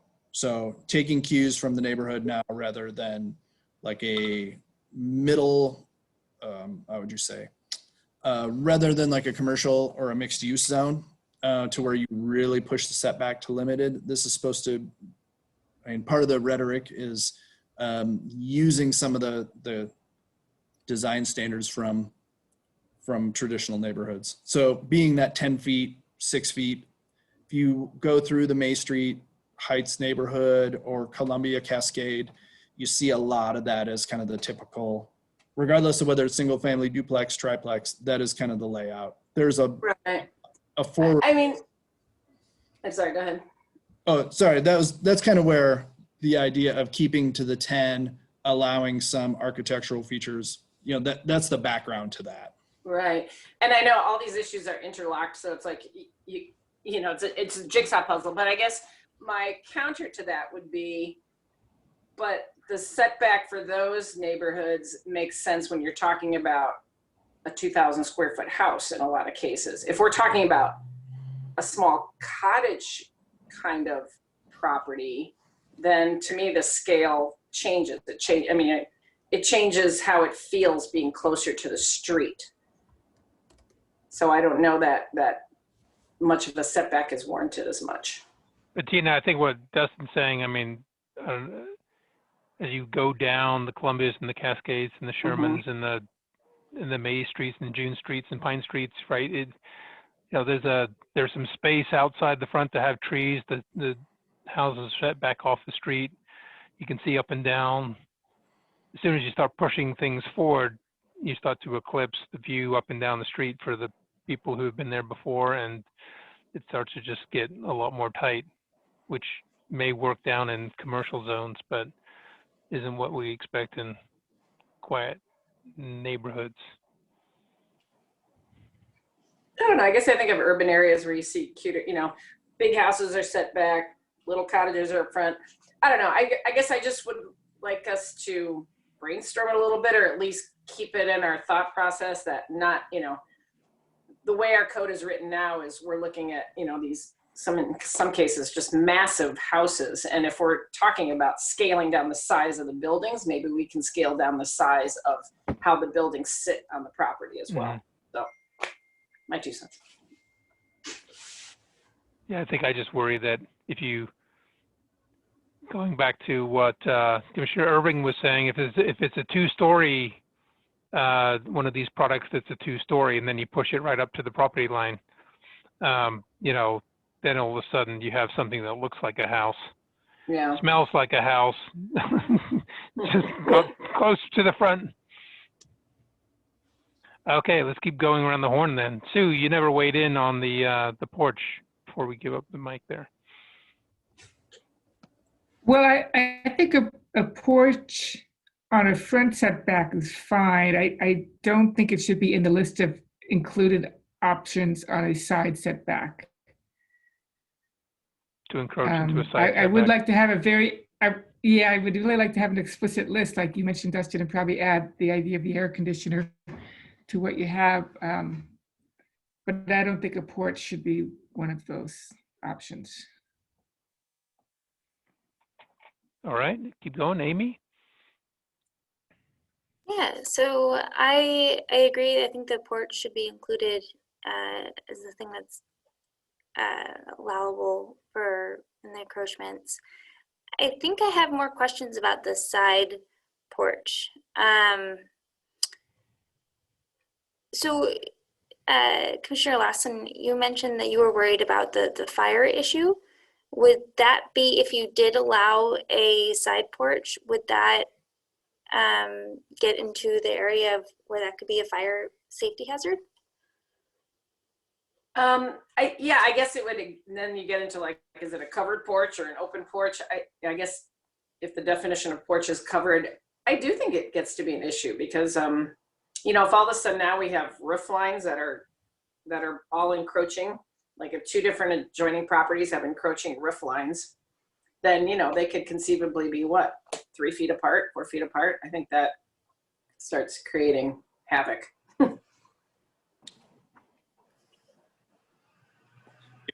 As we get within 3 feet of the property line, we're going to have to be mindful of construction types for that housing purpose. Yeah. And, I think Commissioner Price, who's not with us right now, I'll probably ask for her to bring some pictures of the infill that should be next to now as kind of what 5 feet and that scale looks like. So. I think as long as we're not, sorry, I'm trying to think of the word. I think as long as we're not going against fire codes, I'm not sure I necessarily am worried about side porches. I mean, as long as we're within the fire standards.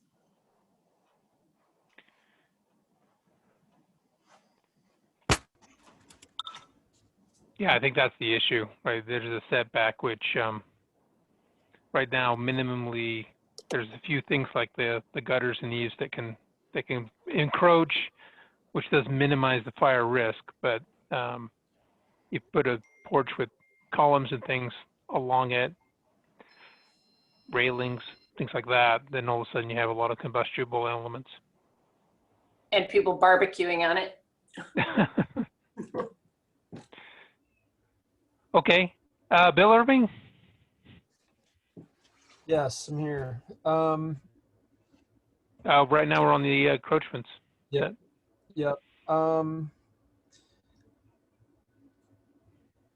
I don't know if I have a very strong opinion.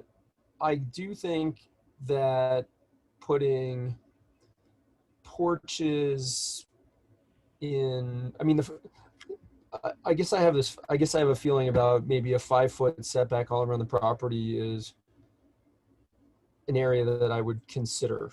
I don't know that I feel like I need to see a front porch up to the front property line, but into the current setback, possibly. I do think having some buffer on sides and rear seems reasonable. I'm not sure if I have an opinion one way or the other about that, those garages getting pushed into the setback in that one diagram. Hmm. But I didn't see a lot of, I don't know. Some of those diagrams, some of those porches just seem like we're sticking a front porch on and sticking it someplace for no particular good reason. It didn't Mhm. seem like it was compelling design or use of it. Right. Yeah. I mean, Sorry, I just moved to the one I'm yeah, assuming you were speaking that's to. an example. Yeah. I mean, I don't know, that one, I guess it would be interesting to understand the picture that Dustin's showing from a design perspective, like what's the intent? Because you're consuming all your yard with either sidewalk or vehicle access, right? So I think in some cases like this, should you try and combine that function to leave more lot green space and open space on the lots than putting sidewalks down both sides and a driveway down the middle? Like this seems like not a compelling product to me. And therefore I think the side porches are kind of weird.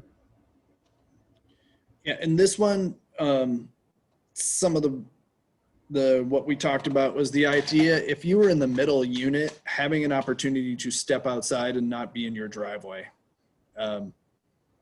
Given the, May to September is really nice. Having outside space that is covered and weatherproof on a day like today is something that we would want to give some, we wanted to consider that in the look. Yeah, I agree with that, but I almost feel like some people, I would almost get rid of the sidewalks and try and put the front door access down the central column and then give some people some private outdoor space. Because in this point, they don't have any private outdoor space. There's either a car driving by down one side or people walking by down the other side. And it doesn't, in some of the cottage cases, and particularly over Wire's End, where I've been in that little lower cottage part, it's interesting that even though people do walk by the front of the houses, people still have a little bit of private outdoor space. And in this one, I don't feel like anyone has that. Because they have an alley at the back as opposed to, They got an alley in the back, and then they they have got an alley sidewalk. in the back, which is more like one of the other diagrams above than this one. Yeah. And I guess Yep. this is kind of the idea that, you could give them the idea of giving them some private space if it is the side, and the ability to walk to the front of their house through this. I mean, this is not probably a full sidewalk. It's probably a 3-foot walk, the more Hmm. walk. That is the opportunity to walk to your house without having to enter through the garage. Like you have a front kind of door access if you wanted to do it that way. Or you could walk down the middle and go in the garage with the garage door opener, which feels like suburbia. So, I think this is a part of the human scale element on this. Again, giving folks some all-weather opportunity. It looks pretty wide open and exposed because it doesn't really show the side yard next to it, where it's probably feels a little more private, given that it's the side yard. Probably difficult to see down because of this particular feature here, kind of blocking it off. But again, for the purpose of encroachment, none of these show up as encroachments in the side yard, just so you know. Yeah. They're just. All right, but did somebody else have a comment? I just had a question real quick. Did you all, when you guys were creating these, did you guys consider private gardens with pedestrian access instead of necessarily porches? In the cottage space, the cottage cluster, you end up with those showing up. So I can go to, scroll to the cottage. So like this, we didn't really describe some of these areas, the side yards. they're just not built. Whether you wanted to plant a garden in it or whether it was turf grass, you know, that's really up to you. When you started getting into, excuse me, you might want to not to look directly at the screen if there's a, as it scrolls by. Some of these cottage features where you start looking at the prescription of space set aside for public. Let's see. Yeah, and sorry, I might have Sorry, not used the correct term or specific enough, but like when I mean like a little garden, you know how there's in some cities you will find townhouses with a front space that is enclosed and can potentially be, so there's like a fence around it, and inside there can be a patio, or the people can have a garden, or they can have whatever they like, but it's like a private space, but there is pedestrian access from that, and it can be used as a front door, I think is what I was referring to more. Yeah, so I think that would be in this instance, possibly you see A and D in the front areas, these little grayed out spaces, just referred to as private open space. Part of our code conversation was, do you allow a porch to qualify as private open space as well? Even though it's attached to the building, it provides, and in our code now, we allow a porch to qualify for that. So we have options now both ways. I think in the porch instance really becomes kind of back to item number 2 is how do you provide some of that covered open space in limited areas, and also what is the appropriate architectural design to engage the street? So it steps it down, it provides it. So I think in this instance, it shows where you can use some of your garden or private open space as the walk up for a unit. But that's really kind of in this cottage look, this cottage layout. Sorry, I floated my cursor over where I think you were. Yeah, Hey, no, Dustin, that makes sense. one comment question, and I think I know the answer, but it relates back to one of the conversations we had previously, and a little bit to I believe that was Amy's question. Does fences are currently permitted in setbacks, in all setbacks at any height below 6 feet? Is that correct? Yeah, generally, yes. Oh, did we lose Bill? Did we lose me? Nope, No, you're good. Oh, okay. Any questions Yeah. about that? That answered my question, and maybe that hints a little bit. Maybe some of that stuff was done by fencing and screening and some of the designs that Amy had seen in other areas. In some place in this, I definitely intend to put a fence height restriction on there.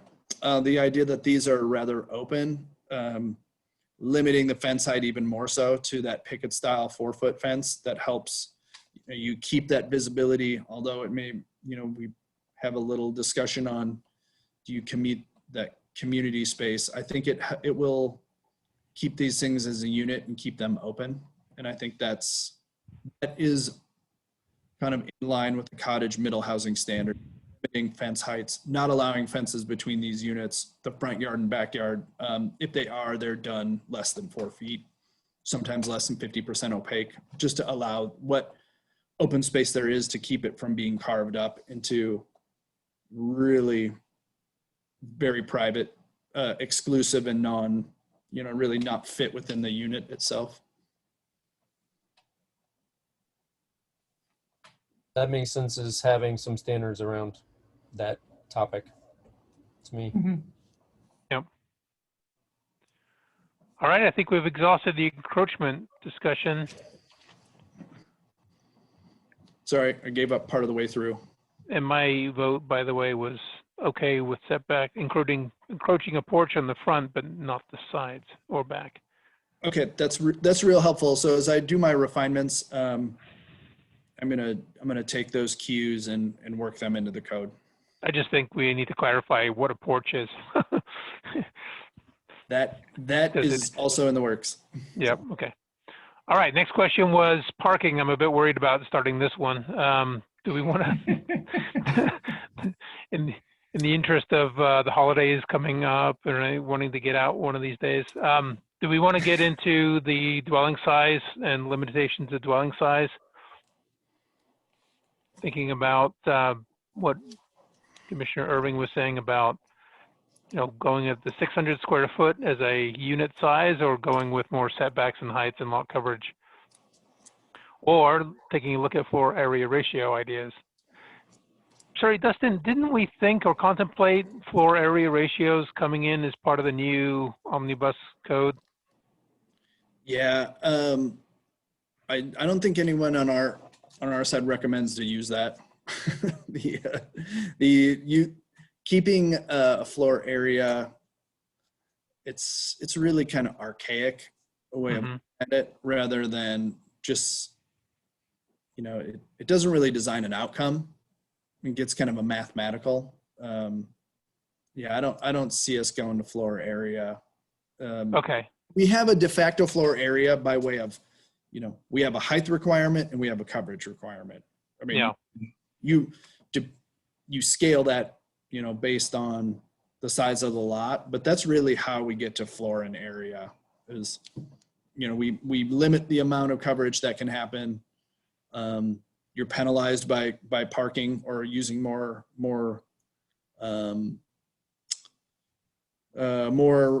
maybe terrestrial ground for parking, that counts against the floor area. But I think that's, I'd resist using floor area as a barometer of quality. Yeah. Okay. So there's a couple options at the bottom there. And I think we, for the purposes of this, you're going to see a couple options on how they discuss floor area or maximum building size, whether it's averaged, whether there's the state code talks about 900 square feet on the cottages for larger cities as the maximum, which is really, that's pretty, that's being real prescriptive. So we're not really bound by that, but again, I guess the philosophy is, do you set the cap on it, or do you put your amenities in and then back into it, saying if you provide us the necessary open space, you stay within the setbacks, you meet your parking minimum, everything else becomes, you can work within that. I think that's kind of two philosophies. I think it'll be helpful when we show what, the delta between what is permitted now and what will be permitted. Do you want to jump in? Well, I was just going to say, I think I prefer that option he just mentioned, the idea of we control the setbacks, the height, and that kind of thing, and not the square footage specifically. That would be the route I would go. And I know one of them in the cottage housing, it was, and I liked it, it was the average square foot for all the units at 1,200 or something. I think providing more flexibility, I think, is the way we want to go. Less prescriptive. Yeah, so if we were to do it on an average, sorry. So I'm good with that on the cottage house where there's more units. That makes sense to me, not on the, the duplexes or something, but. Okay. Okay. Next, Tina. I don't know yet. I need to puzzle through this one a little bit more and hear what other people have to say.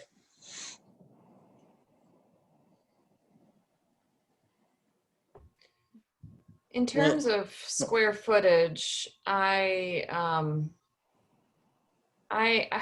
know. I don't like to over legislate. Like, I just want there to be flexibility in architects and developers being creative.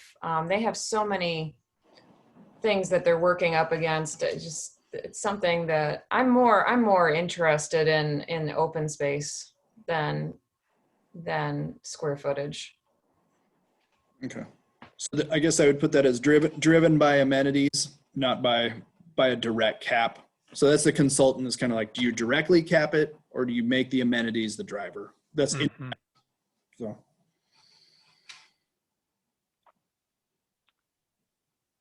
Bill, Amy? Amy?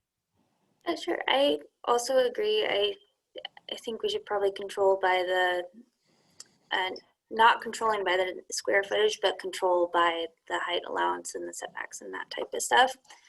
I think the one thing that I would say is just because the discussion earlier about developers not wanting to touch that one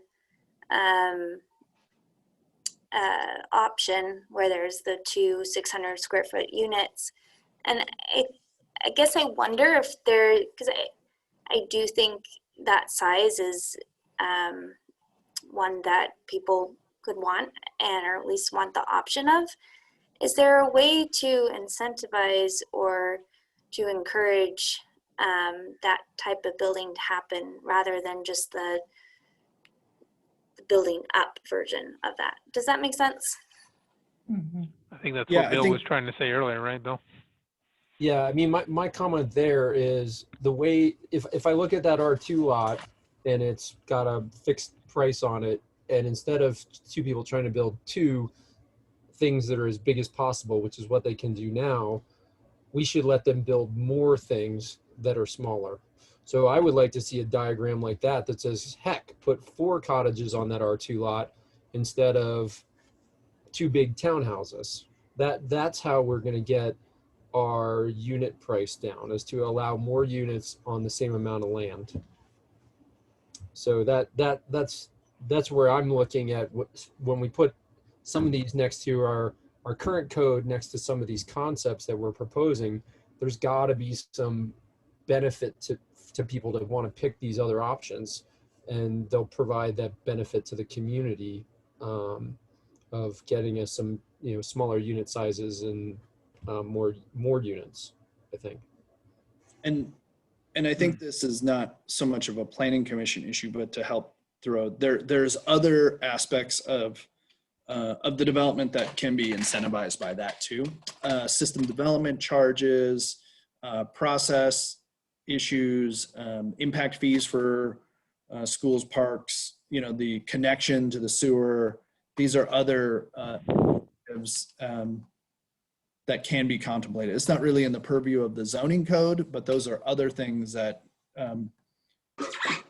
maybe create parity. Those are kind of other, I guess, when we have carrots and sticks, those would be other carrots that may help a developer choose this type over something else. Yeah, I read in 2 different blog posts to consider lowering the SDC charge based on, or just base it on square footage. So anything under 1,000 square feet would be significantly less than over 1,000. Mm-hmm. I like that. So I think, my view on this topic of, I guess my issue, I'm going along with what Bill is saying in terms of, more than 2 units, getting to 3 units to 4 units. But then I can see if there's no floor area ratio sort of discussion and they just build 5 foot, from the front yard, 10 foot in, from the side yard, 5 feet in, from the backyard, 10 feet in, and they have a lot coverage ratio of whatever it ends up being of our max 50 something, 57% or something. And then they just start going up and you have 28 feet tall boxes. I just sort of feel like that's changing a look and the feel of a 5,000 foot lot neighborhood in a way that I think could be kind of scary. I could see it as a cottage cluster being spread out with some more open space, but I think we just need to be careful with some of these thinner lots. So I don't know how we reconcile that, right? I could see it, like I say, for a 140 foot long lot. But if you had a 50 foot wide lot, and by the way, while I'm talking about 50 foot, get Sarah Architects, their dimension on the front of these a lot of times says 100 when it should be 50. But for, you know, for a 50 by 100-foot lot, if you had 4 units, 28 feet tall, that could be pretty scary, because the next conversation we'll have is no parking, right? So you could end up with, you know, a lot of building area. I think I'm worried about that. And I think that's something that, you know, in looking at the infill product now that is going in, I think what Commissioner Irving is saying is this is what is incentivized to max the square footage. I mean, so your intuition is right that we allow will be what gets built. And I think there's a way, if we start thinking about spreading that over that volume over multiple units, I think that maybe is where some parity comes in the code. Well, that's where I keep coming back to this floor area ratio thing, or a volumetric thing, where, and I know we could figure it out pretty easily when you start figuring out paving and parking and other stuff. But if on a standard R2 lot, you can have 6,000 square feet of buildable area, 3,000 square foot townhouses,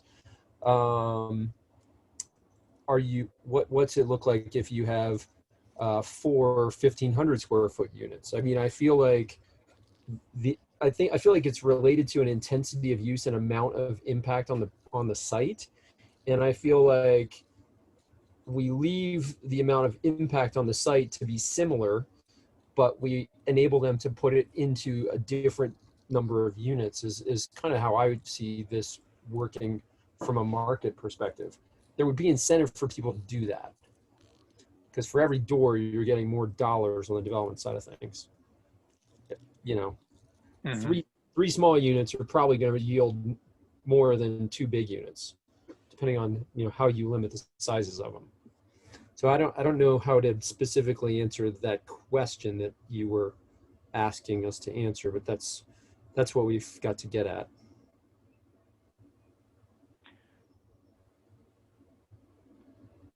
All right. I think we went around the horn on the square footage ideas. Seems like most people wanted to just go with working with the setbacks, lot coverage.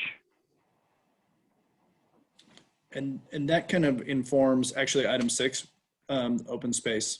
So limit by, it'll change my approach to, if we're gonna steer away from a direct cap, I will be more deliberate about the open space landscaping and how we set that up, because that now becomes the indirect cap. The idea of, you saw in some of the codes of 20%, just flat out saying 20% mathematical. That's a conditional use criteria that we have right now. It's pretty easy to get to. 5,000 square foot would be if you took the front yard setback, the side yards, or the front and rear yard and made them all landscape. That's 20% right there. No building in there. Now you'd have the sides. So you have to be mindful of that, but that becomes kind of that mathematical operation. Does anybody, Tina, you were wanting to talk about public space, private space, open space. Well, I guess I'm just curious about how it all fits together, because if we're saying, okay, we're gonna say X percentage of open space, do we then let the developer decide how that's allocated? Do we set, you know, specific limits on each unit gets X amount of space or X percentage of space? Do porches count? I saw something that said porches don't count as private space, but I was like, well, I don't know, maybe they should. I mean, I don't know. I feel like there's a lot of moving parts in there, and I'm just not sure how much should be in code and sort of what are all the potential outcomes we haven't thought of yet of how it's going to be interpreted. Yeah, and with open space, it's more about the intention of the open space and the the contiguity. What's the contiguous nature of it? Where if it's just like 3 feet of open space between units and parking spots, it's just, that's pointless to me. And I would much rather have a discussion around what is the contiguous open space percentage, and to Mark's point about, are these units just going to be stacked on top of one another, or can we say, no, they should be like, 5 to 10 feet apart? I have no idea what the right answer to that is, but that would help alleviate that scary dense infill. Yeah, I agree, because if all of a sudden you're counting, the 3-foot strip between someone's garage and the lot line, I mean, it's going to be room for garbage can. It's not going to improve the feel. It's not going to create a neighborhood feel. It's not going to address the needs of either the people who live there or the people, as Mark was saying, walking down the street and having a feel of an open neighborhood. So the question is, how do we get to that, and how much do we codify that? Okay. I just want to ask a question about that, because if we do try to get as many, or if a developer tries to get as many units as possible onto a lot, they still have to work with that side setback between those structures, right? And right now that's 6 feet, and we're talking about signing all this. We don't have a setback Go ahead. code between structures, do we, Justin? No, not right now. Oh, that's just between Detached buildings on the same lot. But at some point, if they fill it up, they're going to exceed the lot coverage ratio that we're looking for. Right. Okay. You're going to end up with at least 6 feet between them. Again, not because of anything we do, because of building code. So you can start at 6 feet minimum between the units. Because again, back to fire rated openings and construction type. Okay. That's going to move, that number is between 6 and 10. That's kind of where the industry is, meaning 6 feet, you end up with a fire code issue. 10 feet kind of becomes your typical side yard setback number that we work with. So 2 5s. Okay. If you mandate side yard setbacks between the individual units, you end up with 10 feet. 6 feet is fire code. I see more of a trend away from the 10 feet between them. So they're pushing the units closer together and trying to move that open space back to the contiguous. Contiguous, yeah. Which I More- like more that com- concept too. Move it to common. Yeah. But there is place for private open space, private amenities. I mean, that still exists in a lot of codes. So that 5 foot by 10-foot section can be the area where your garden or your sitting area is away from your neighbors. Mhm. There's a blend of both, and it has its place. We looked at it as I think when we were designing this part, we really thought about, again, that covered private space, everyone having covered outside space, whether it was the front of the building or not. Again, just thinking about all season opportunity to be at home and be outside. Right? Mhm. Again, that covered stoop becomes really valuable. The place where you barbecue, those things. So, Mhm. but I think I have, I'm not to exhaust you all or cut you off, but you've been at this for almost 2.5 hours, and I definitely have a lot. I have enough to go on. You're welcome to keep going if you wish, but I think I'm. Yeah, just why don't we close out this one? Any other comments, Amy or Bill, on open space, landscaping, private space, public space? Bill. I guess my only comments is commentary on what I've seen happen with our PUDs historically, which is the open space in a lot of cases isn't super usable. Like I've seen some of the PUDs that were done where there was a 1 foot wide strip of open space so that a lot was an interior lot versus an exterior lot and got accepted from some design standards. And then the other thing that I see in the market related to a lot of the existing PUDs is that the open space doesn't ever really get landscaped or doesn't ever really get maintained. And we end up with fallow, useless open space. So those are things that we have to, that I would say as we're talking about this, that those are the types of things we need to be wary of. And I don't have an answer. So I think it assumes what we read last time was that a homeowners association is going to have to control that space. yes. Amy? Yeah, I think the open space needs to be usable. Otherwise, I would rather see some sort of landscaping to make the space feel more private. But I've lived in places before where there'll be so much lawn or some sort of open space, but it's completely unusable and nobody wants to go there and congregate. So then what's the point? So that's my thought. Yeah, I agree with Bill. I live in a PUD and it has open space and ends up being a maintenance nightmare. But I wonder whether we should legislate this. Going back to what Megan was saying earlier about over legislating. To me, it seems like that would be the selling point of how much of the land here is open space versus private space versus public space. Should be decided by the developer of the units themselves. And if they want to make it all private, and have a central corridor that's public, knock themselves out. As long as we got this lot coverage area covered, so we know how much green there is. I think I would vote more to say this is how much open space greenery we're looking for, as opposed to tarmac or building. And whether it's open space, shared space, public space, private space, I don't know that I care to legislate that. So that would be more on the lines of kind of design. This is landscaping. However you apportion it or program it to your personal, to the common or to the personal use, that's kind of agnostic. This is the terrestrial real estate that is planted and landscaped to as a part of because in one cottage cluster, the selling feature could be that, I want to move there because I don't want a landscape, right?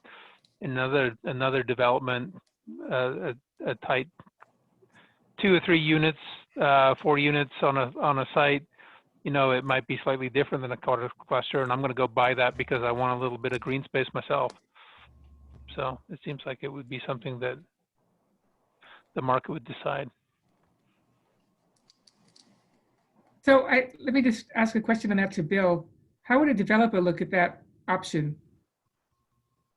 I kind of would go back to what Mark said in that I think there's a different, every homeowner probably has different thoughts about public open space, private open space, whether they need their own little square lawn, whether they don't want to mow a lawn at all. And I think giving people flexibility to make those decisions as they see the market demand, I think makes sense. I don't know that we should say this amount has to be this amount has to be that. In my opinion. Which, Dustin, but going back to one of the images that we just last looked at, where you had the pathways going to what was really the front porch and the back porch, right? That's the idea. If you had the sort of the curb cut down the middle, but you ended up with porches to the outside, you could leave it up to the developer to decide whether to connect. They keep talking about the pedestrian connection. So the question is do you want a pedestrian connection and make that more public space, or not have the pedestrian connection and they're making those side yards be private? Unless you're saying that we want to build into the code this idea that, everybody should have a front door access without going through the garage, right? Yeah, that's kind of that's a little bit of this, is whether it's private or public or private. It's more of I think this is a look of every unit should have access to the street. You should be able to walk. You should be able to walk to your house, walk to your unit from the street. That's a kind of a pedestrian accessibility emphasis here. And I think that's where the walk shows up. Yeah. This would also be a discuss. So that kind of has pedestrian accessibility of, we don't want as a pedestrian to make you walk down your driveway. But page 9 though. Yeah. Okay. Sorry, page 9. Page 9 has a version of that that doesn't look so. Page 9. Oh, sorry. Or, you have a door. You do have a door. Yeah. So this Back is to the just this is the 14,000 square Yeah. foot, the one I just showed. So definitely larger units, more generous porches, because you have, another 40. This is actually labeled wrong. This is 14,000 square feet. Yeah. 10,000. I think that's a wrong label, but a larger, more generous real estate. So. Mhm. Okay, so thanks for that then, Dustin. The last topic we would want to cover at some point, maybe not today, is the parking discussion. So that's probably worth a whole evening of its own. Shall we call it for tonight? I feel like there's a sentiment that it's, I think what we're looking at is the idea of decoupling it. The idea that if you have this many dwelling units, you have one space per. It doesn't necessarily have to be assigned to a dwelling unit. Mm-hmm. You had somebody who wanted 2 and somebody who wanted none. That it becomes the minimum maximum. I'll put on my Rick Williams hat. Rick Williams from Downtown Parking would say decouple parking from the development. Mm-hmm. So that it allows people the flexibility to do that. However, I think there's still, to some extent, a market reality that we are going to end up with at least a garage space or a need for a parking space. Maybe not even to park your car. I think that's the idea that it's it may not be parking space, it may just be storage space. I feel like that's more of the, when we talk about the expense in this per square foot cost of housing, it's not surprising that we see that happen. So that's something that we looked at. Again, definitely represents a bit of flexibility and reduction as compared to your typical single family home, attached duplex. We've definitely seen a step down in that, but I think, from our expectation is that the idea of just not building it in would be, I'm concerned that we would see it anyway, and we would end up with a code that doesn't necessarily reflect what the market is going to push. Mm-hmm. And if you required 0, we're still going to see people push back on it. And that's why the ceiling came in with, 1 required, 2 maximum, to try to set some of the bar on there. So certainly we will get into that discussion. I'm open now, or we can circle back to it. But the drawings that you see in the prototypes reflect that 1 per. Yeah. Per. So. I'm not advocating to have a discussion now, but I would really like to have an intentional conversation about this, because I think it's the most important amenity talk that will define what these units or what these developments look like. And back to the sentiment that we've said over and over again in this conversation is, why are we over legislating? Why aren't we letting the market decide? Because we have no idea what the market wants with parking, because we've just shoved it down the throats for, I don't know, it's all the market cues. I mean, there was here. This is a great little, in the New York Times Sunday Business was an article about a development firm called Cul-de-sac, which I thought was so ironic, they're doing the first car-free development in Tempe, Arizona. But I don't want to talk about it now. I don't want to stay. It's the holidays, but I do think we need to have an intentional conversation about it. Okay, Well, January 4th is your next meeting. I plan to work on this code in between now and then with our consultants, developing some of the themes that we talked about and provide some code clarification so that, just kind of taking some cues from what was, your sentiment. Again, some of these significant questions that you see here, I have some, I have some consensus there that I believe I can work from. okay, all right. So let's move it along then. So that's that. Last thing on our agenda was the approval of the draft minutes. Did anyone have any issues with the draft minutes? Be okay to take a motion to approve those minutes? From 12/7, can the minutes from 12/7? Commissioner Lassen. Coming up. Well So done. wait, December 7th, 12/7, yeah. I will make a motion that we approve the minutes of December 7th as presented. Okay, do I have a second? Sorry, was that Megan waving? Did I have a second? No, I actually, sorry, I had a quick question on the minutes. Am I allowed to vote to approve them if I was absent for half the meeting? You are. Your vote Okay. does not attest to their accuracy or your participation. Just the Okay. fact that that they are affirmed at a meeting. Okay, I second. Okay, so any further discussion? We have a motion to approve the minutes of December 7th, 2020. Any further discussion? Seeing none? All in favor? Aye. Aye. Hi. You can vote. You can vote as well, even though you weren't on. Okay, that's what I assumed based that description, but okay, aye. All right. Bill, do you want to vote? I think we have enough to carry. All right, chair votes aye, motion passes. I think that is it for tonight. Thank you all. Be safe out there. Enjoy the holiday season.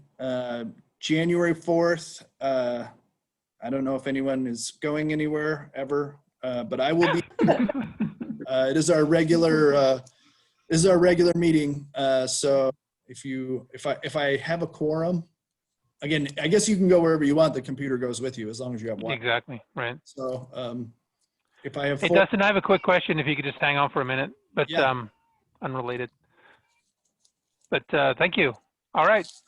See you, Hey, January thank you. 4th. Bye. Happy holidays, everybody. Thank you. Happy Good holidays. job, Mark. Mark, I will probably have to call you back because I think we'll lose because of recording. I think